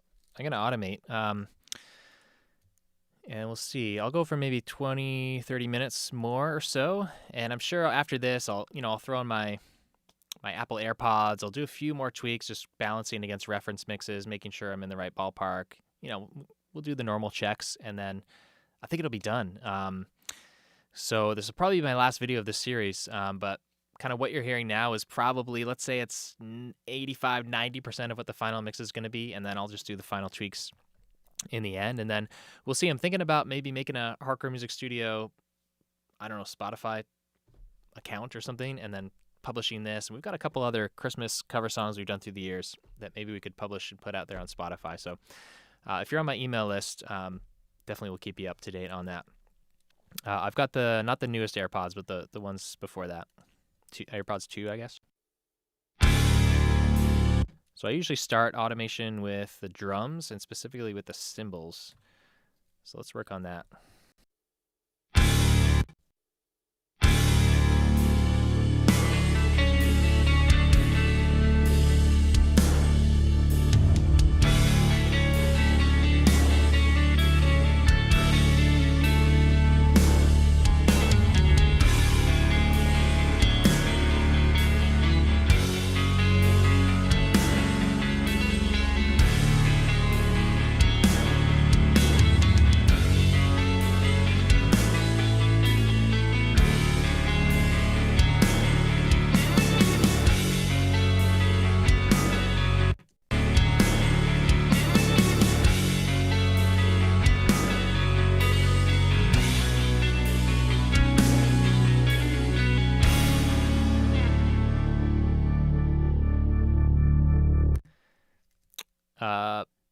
Oh yeah, Braden, I did guitar on that ABR Christmas song. That'd be sick. Yeah, I think, that was quite a while ago, but the other one we did too was All I Want for Christmas, kind of the My Chemical Romance version. A bunch of our members did that. I wasn't even involved in that. Like, I put it out there, but I didn't mix it into anything. It was all just HCMS course members, and they came out amazing. So yeah, I think it would be cool to finally release those. And then I've got one that I created many years ago on my own as well. Yeah, that would be cool, man. I think I definitely should do that. Beats and Meats asking, are you able to tolerate the AirPods Pro 3? I don't know, man. I haven't bought them. I haven't really paid attention to that. I really like the AirPods 2 though, and they've been really useful in my mixing too.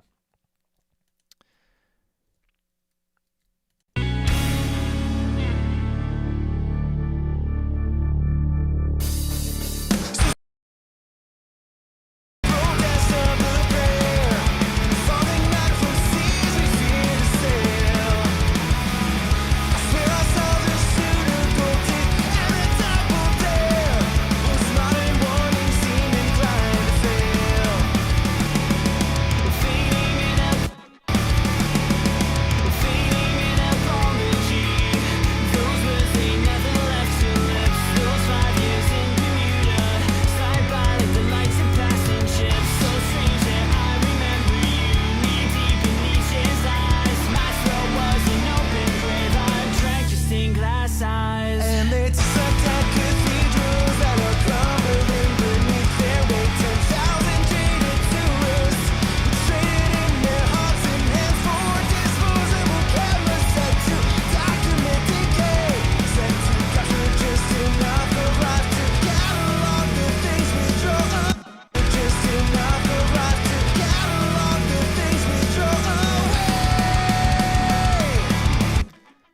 crash kind of jumps out a lot.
Yeah, vocals need to be up. I'm just working on the drums right now.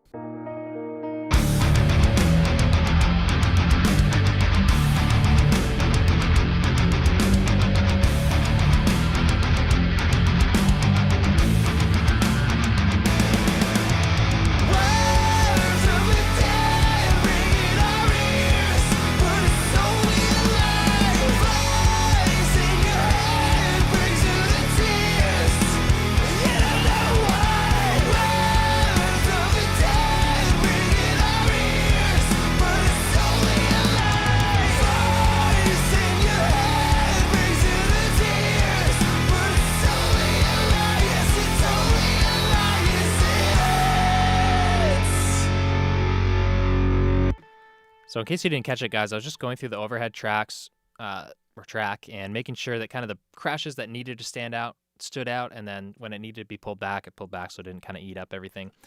I really find that's important. Mixing drums, you can't just have the cymbals at a static level. It has to kind of change throughout the song. Otherwise, they're either too low or they kind of eat up all the top end. All right, I'm going to go through the drums again and kind of work on kick and snare specifically, and toms.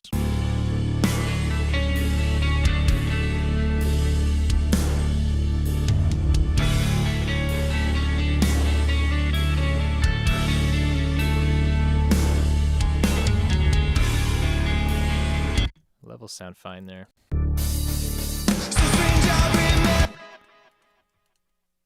Okay, I'm going to give this snare hit a little pop.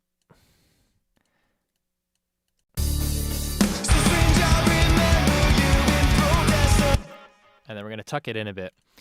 Usually when you have like a part like this where the snare is like really fast, constant, you probably want to turn it down a bit. It can step on the vocal and it can just get annoying after a while.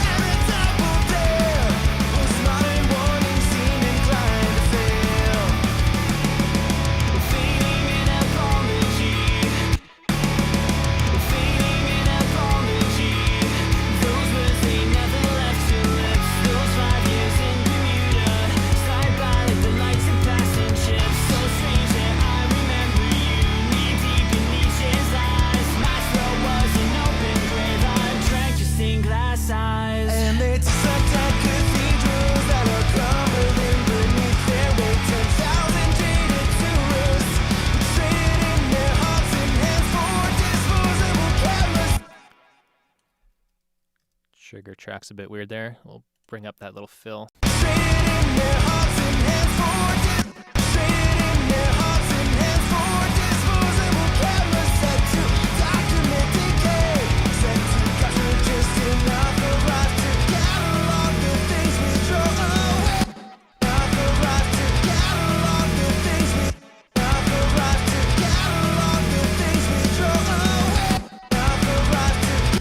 Snare bottom's almost a little overbearing in that fill.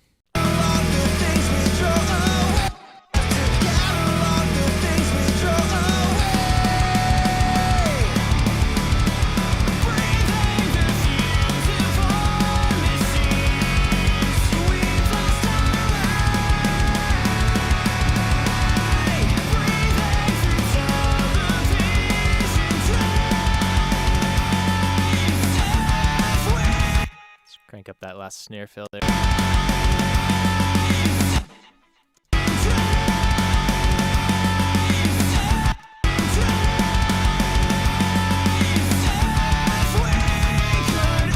And then the snare could be louder in this section too. So guys, yeah, like Zane said in the chat, this is a step in the mix that's often overlooked, but man, it makes a big difference. This is like your chance as a mixer to perform, like kind of lean into the parts that you think need to be pushed up or pulled back, like get a little bit of a performance out of it.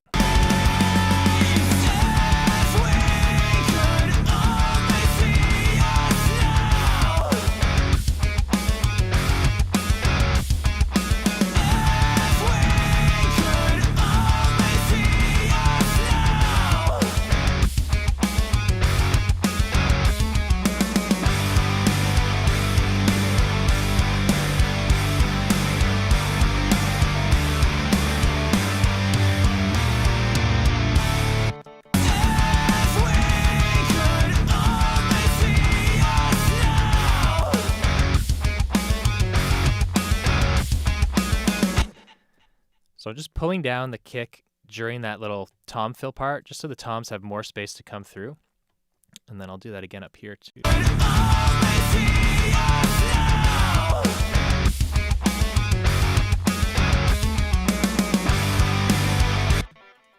I need to turn those toms up.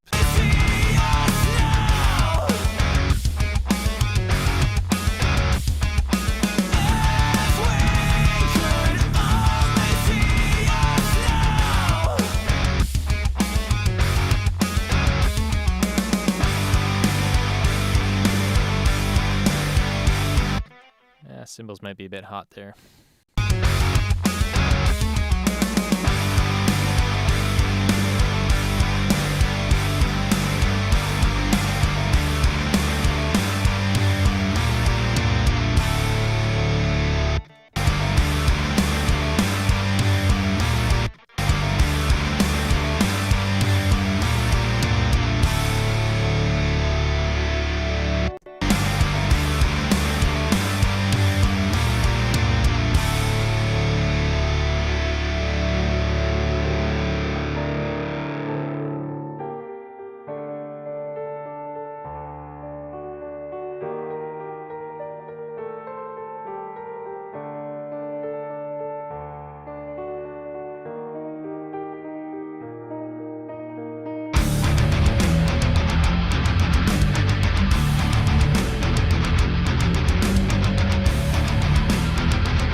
I think the snare could probably come up in this whole ending a bit.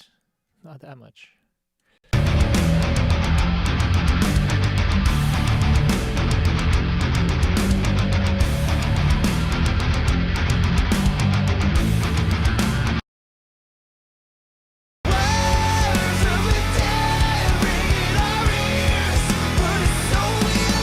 Let's try a bit more rooms on that build up.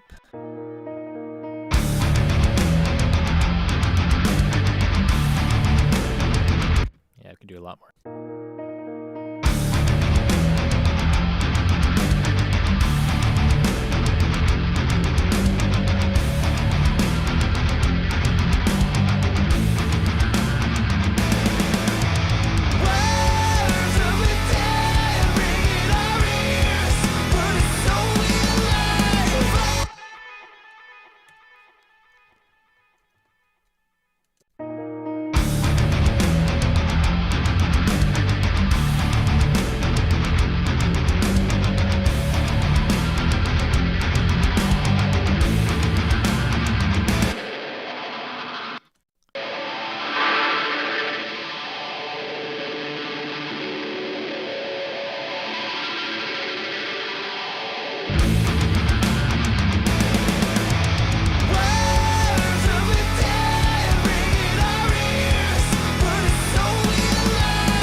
that last build up with the kick as it's slowing down. I just wanted to kind of have it come down and then up again there.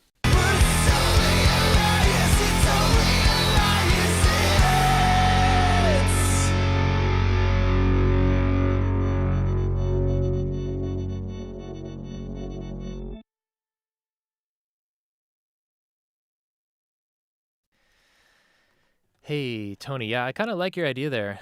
That ran through my mind as well, a little delay on the snare.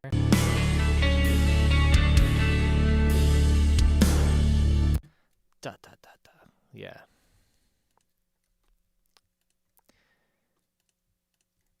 Thanks, man. You're helping me not be lazy. It's like if it, popped in my head and then it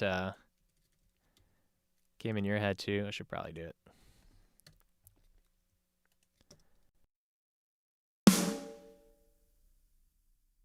Oops, I don't want that automated.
You almost need a little bit of a modulation on it.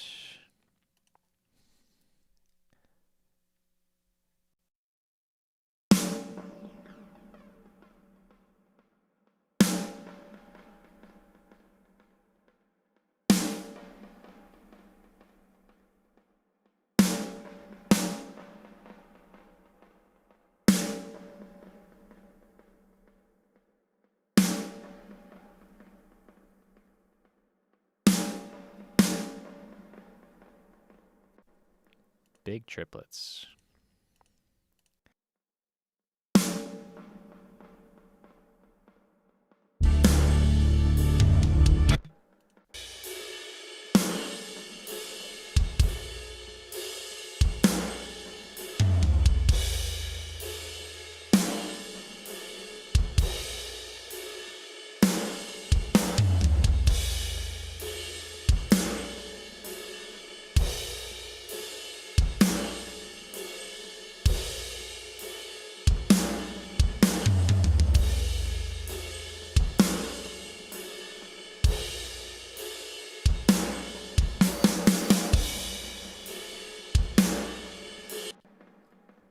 Kind of digging that sound.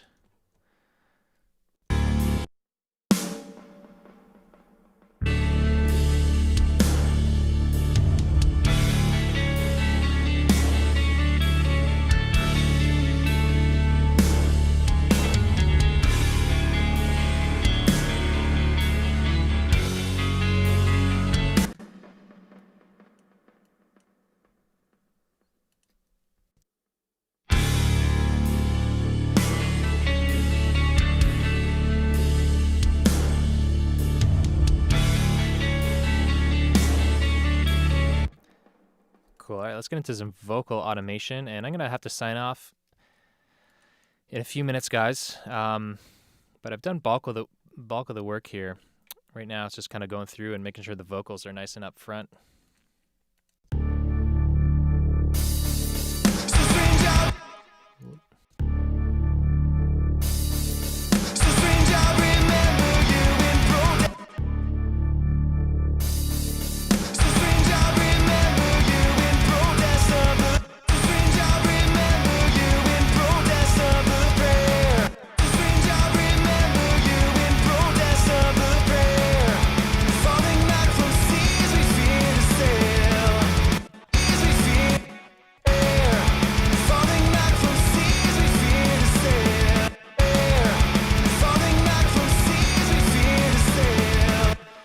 So, just for those of you who are unfamiliar with my process, I'm purposely not looking at the waveform here because I don't want it to influence what I'm doing with the fader. So that's why I'm kind of going over sections a few times, because I'll hear like, okay, in this line, overseas, that's kind of jumping out a bit, so I need to turn that down. But then the words right after that are kind of quiet, and then it gets loud again. So in my mind, I'm hearing that a few times, and I take a few runs at it with compensate for that.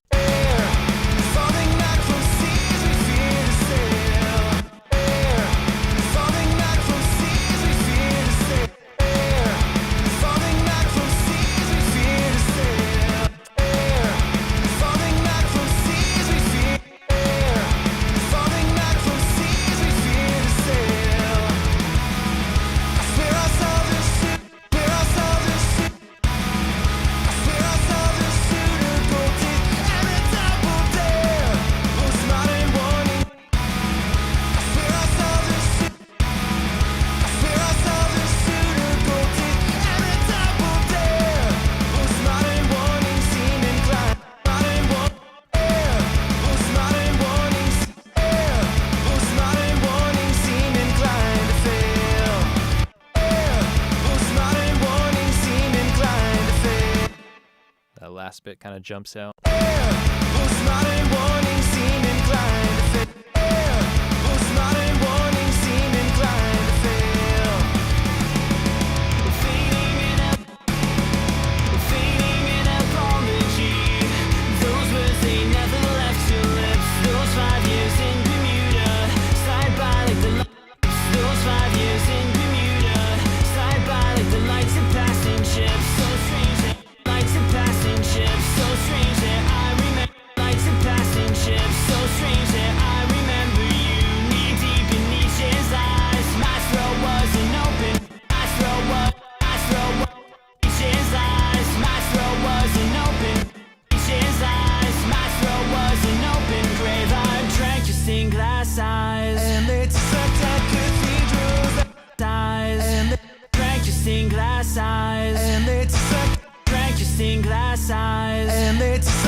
This vocal's tricky. Just, the source isn't awesome, so his voice is awesome, but just the source recording is a little sketchy, so I'm kind of having to really nail it word by word here. In glass eyes, and they sucked at cathedrals that are in glass eyes, and they sucked at cathedrals that are crumbling. In glass eyes, and they sucked at cathedrals that are crumbling beneath their crumbling. Sucked at cathedrals that are crumbling.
another thing I didn't like is how loud the effects were at the end here. I've drank your stained glass eyes. So I'm gonna turn off our doubler here. I've drank your stained. My throat was an open grave. I've drank your stained glass eyes. And they Turn down the delay. My throat was an open grave. I've drank your stained glass eyes. and they sucked at cathedral. It's better. My throat was an open grave. I've drank your stained glass eyes. And they sucked at cathedral. Cool. Catalog the things we throw away. Breathing the fumes of all. Breathing the. Breathing the fumes of all machines. We've lost our way. Breathing through television drives. Halfway of all machines. We've lost our way. Breathing. That's my A. Need to get the what do we got? Vocal delay at 16. Okay.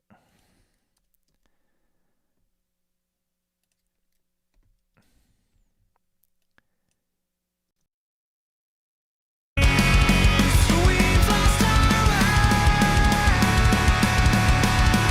Breathing through television.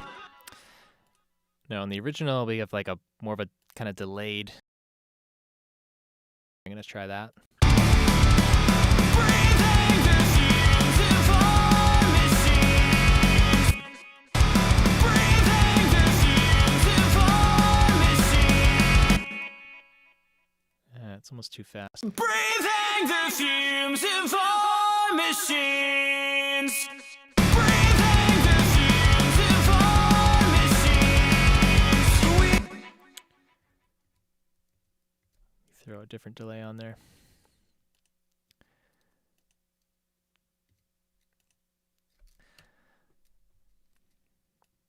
Breathing the fumes of all machines. Breathing the fumes of all machines.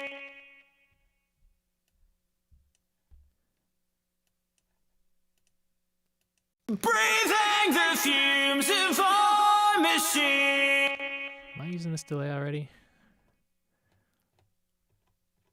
Yes. Okay, crap. I'm gonna screw that up because the piano was already using that. Let's not use that one. What other delay have I not used? I think I've used all my channels. Room. I haven't used room yet. So let's throw this onto my room track instead.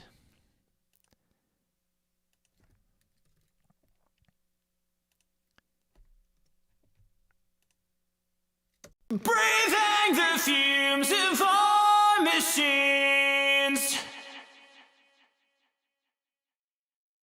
Breathing the fumes of all machines. Yeah, it's more like that. Breathing the fumes of all machines. We've lost our way. Breathing through television drives. A little more and a little more filtered. Breathing the fumes of all machines. We've lost our way. Cool, and we'll just automate it just for those lines. Breathing the fumes of all machines. We've lost our Maybe a bit less. Breathing the fumes of all machines. We've lost our way. Breathing through television drives. If we could only see us now.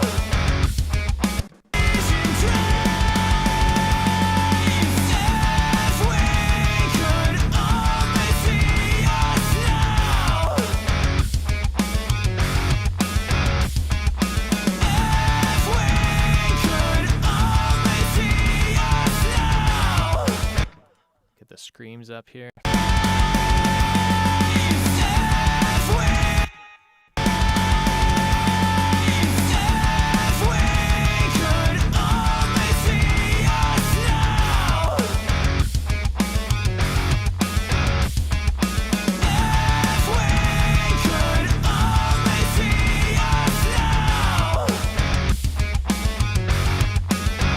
These guitars are a bit quiet too.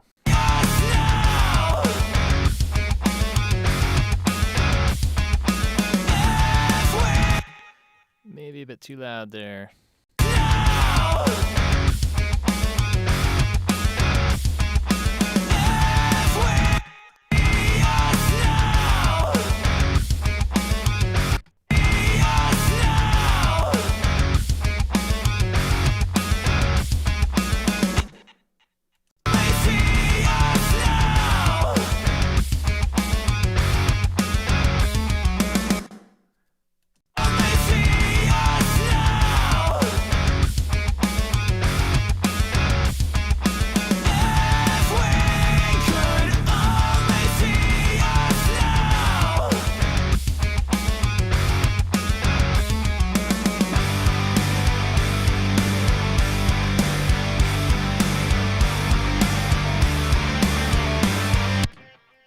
Maybe I'll throw this in the center since there's no vocals here.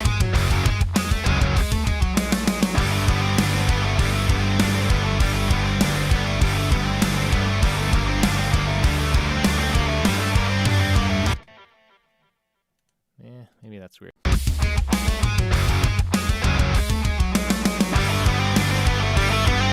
Yeah, it's weird. Keep it panned out.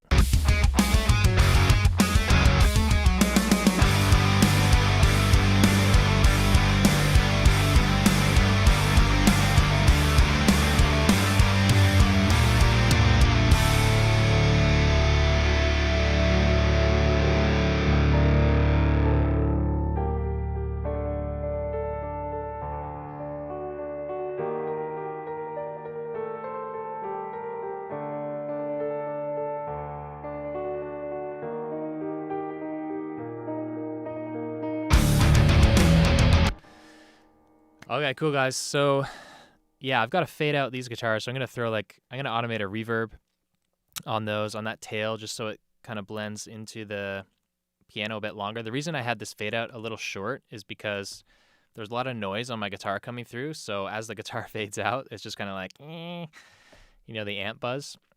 But I think we can easily smooth that over with some reverb and delay automated at the tail there. And then we pretty much got just the outro. I'm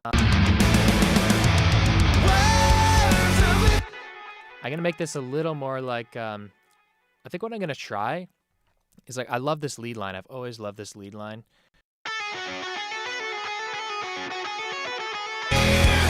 Kind of want that to be in the middle and then have the vocals almost like a group gang vocal vibe, kind of more panned out left and right. So that's kind of the vision for the ending. And that's kind of all I've got to do for the automation left on this. So I've got to cut it here just to go hang out with the family for the evening. So thanks, guys, for hanging out for this stream, whether you've been hanging out for all of them or just this last one or you're watching the replays, whatever. Hopefully this is super valuable for you. Trying to give you the experience. It's not quite as close as sitting beside me in the room, but it's similar. Actually, in a couple of weeks, we got some guys coming into Toronto, and we're going to do this where I'm going to be working on their songs as they're in the room beside me. By the way, if you haven't heard about that and you actually want to be a part of that, we do have a couple spots left. Just email me if you want to get in touch about that. But yeah, we'll keep this replay up. And if you're on my email list, I'll give you guys a shout when this is finally out on Spotify and you can download, you can check it out. And yes, someone asked about the multi-tracks being in the BSA community. Yes, we'll do that. Once the song's done, I'll throw these multi-tracks up in the BSA community. Maybe we'll do a little contest, a little challenge, something to get you guys going, mixing these tracks as well. So thanks for hanging out, guys. It was great chatting, answering questions, and we'll talk to you next time.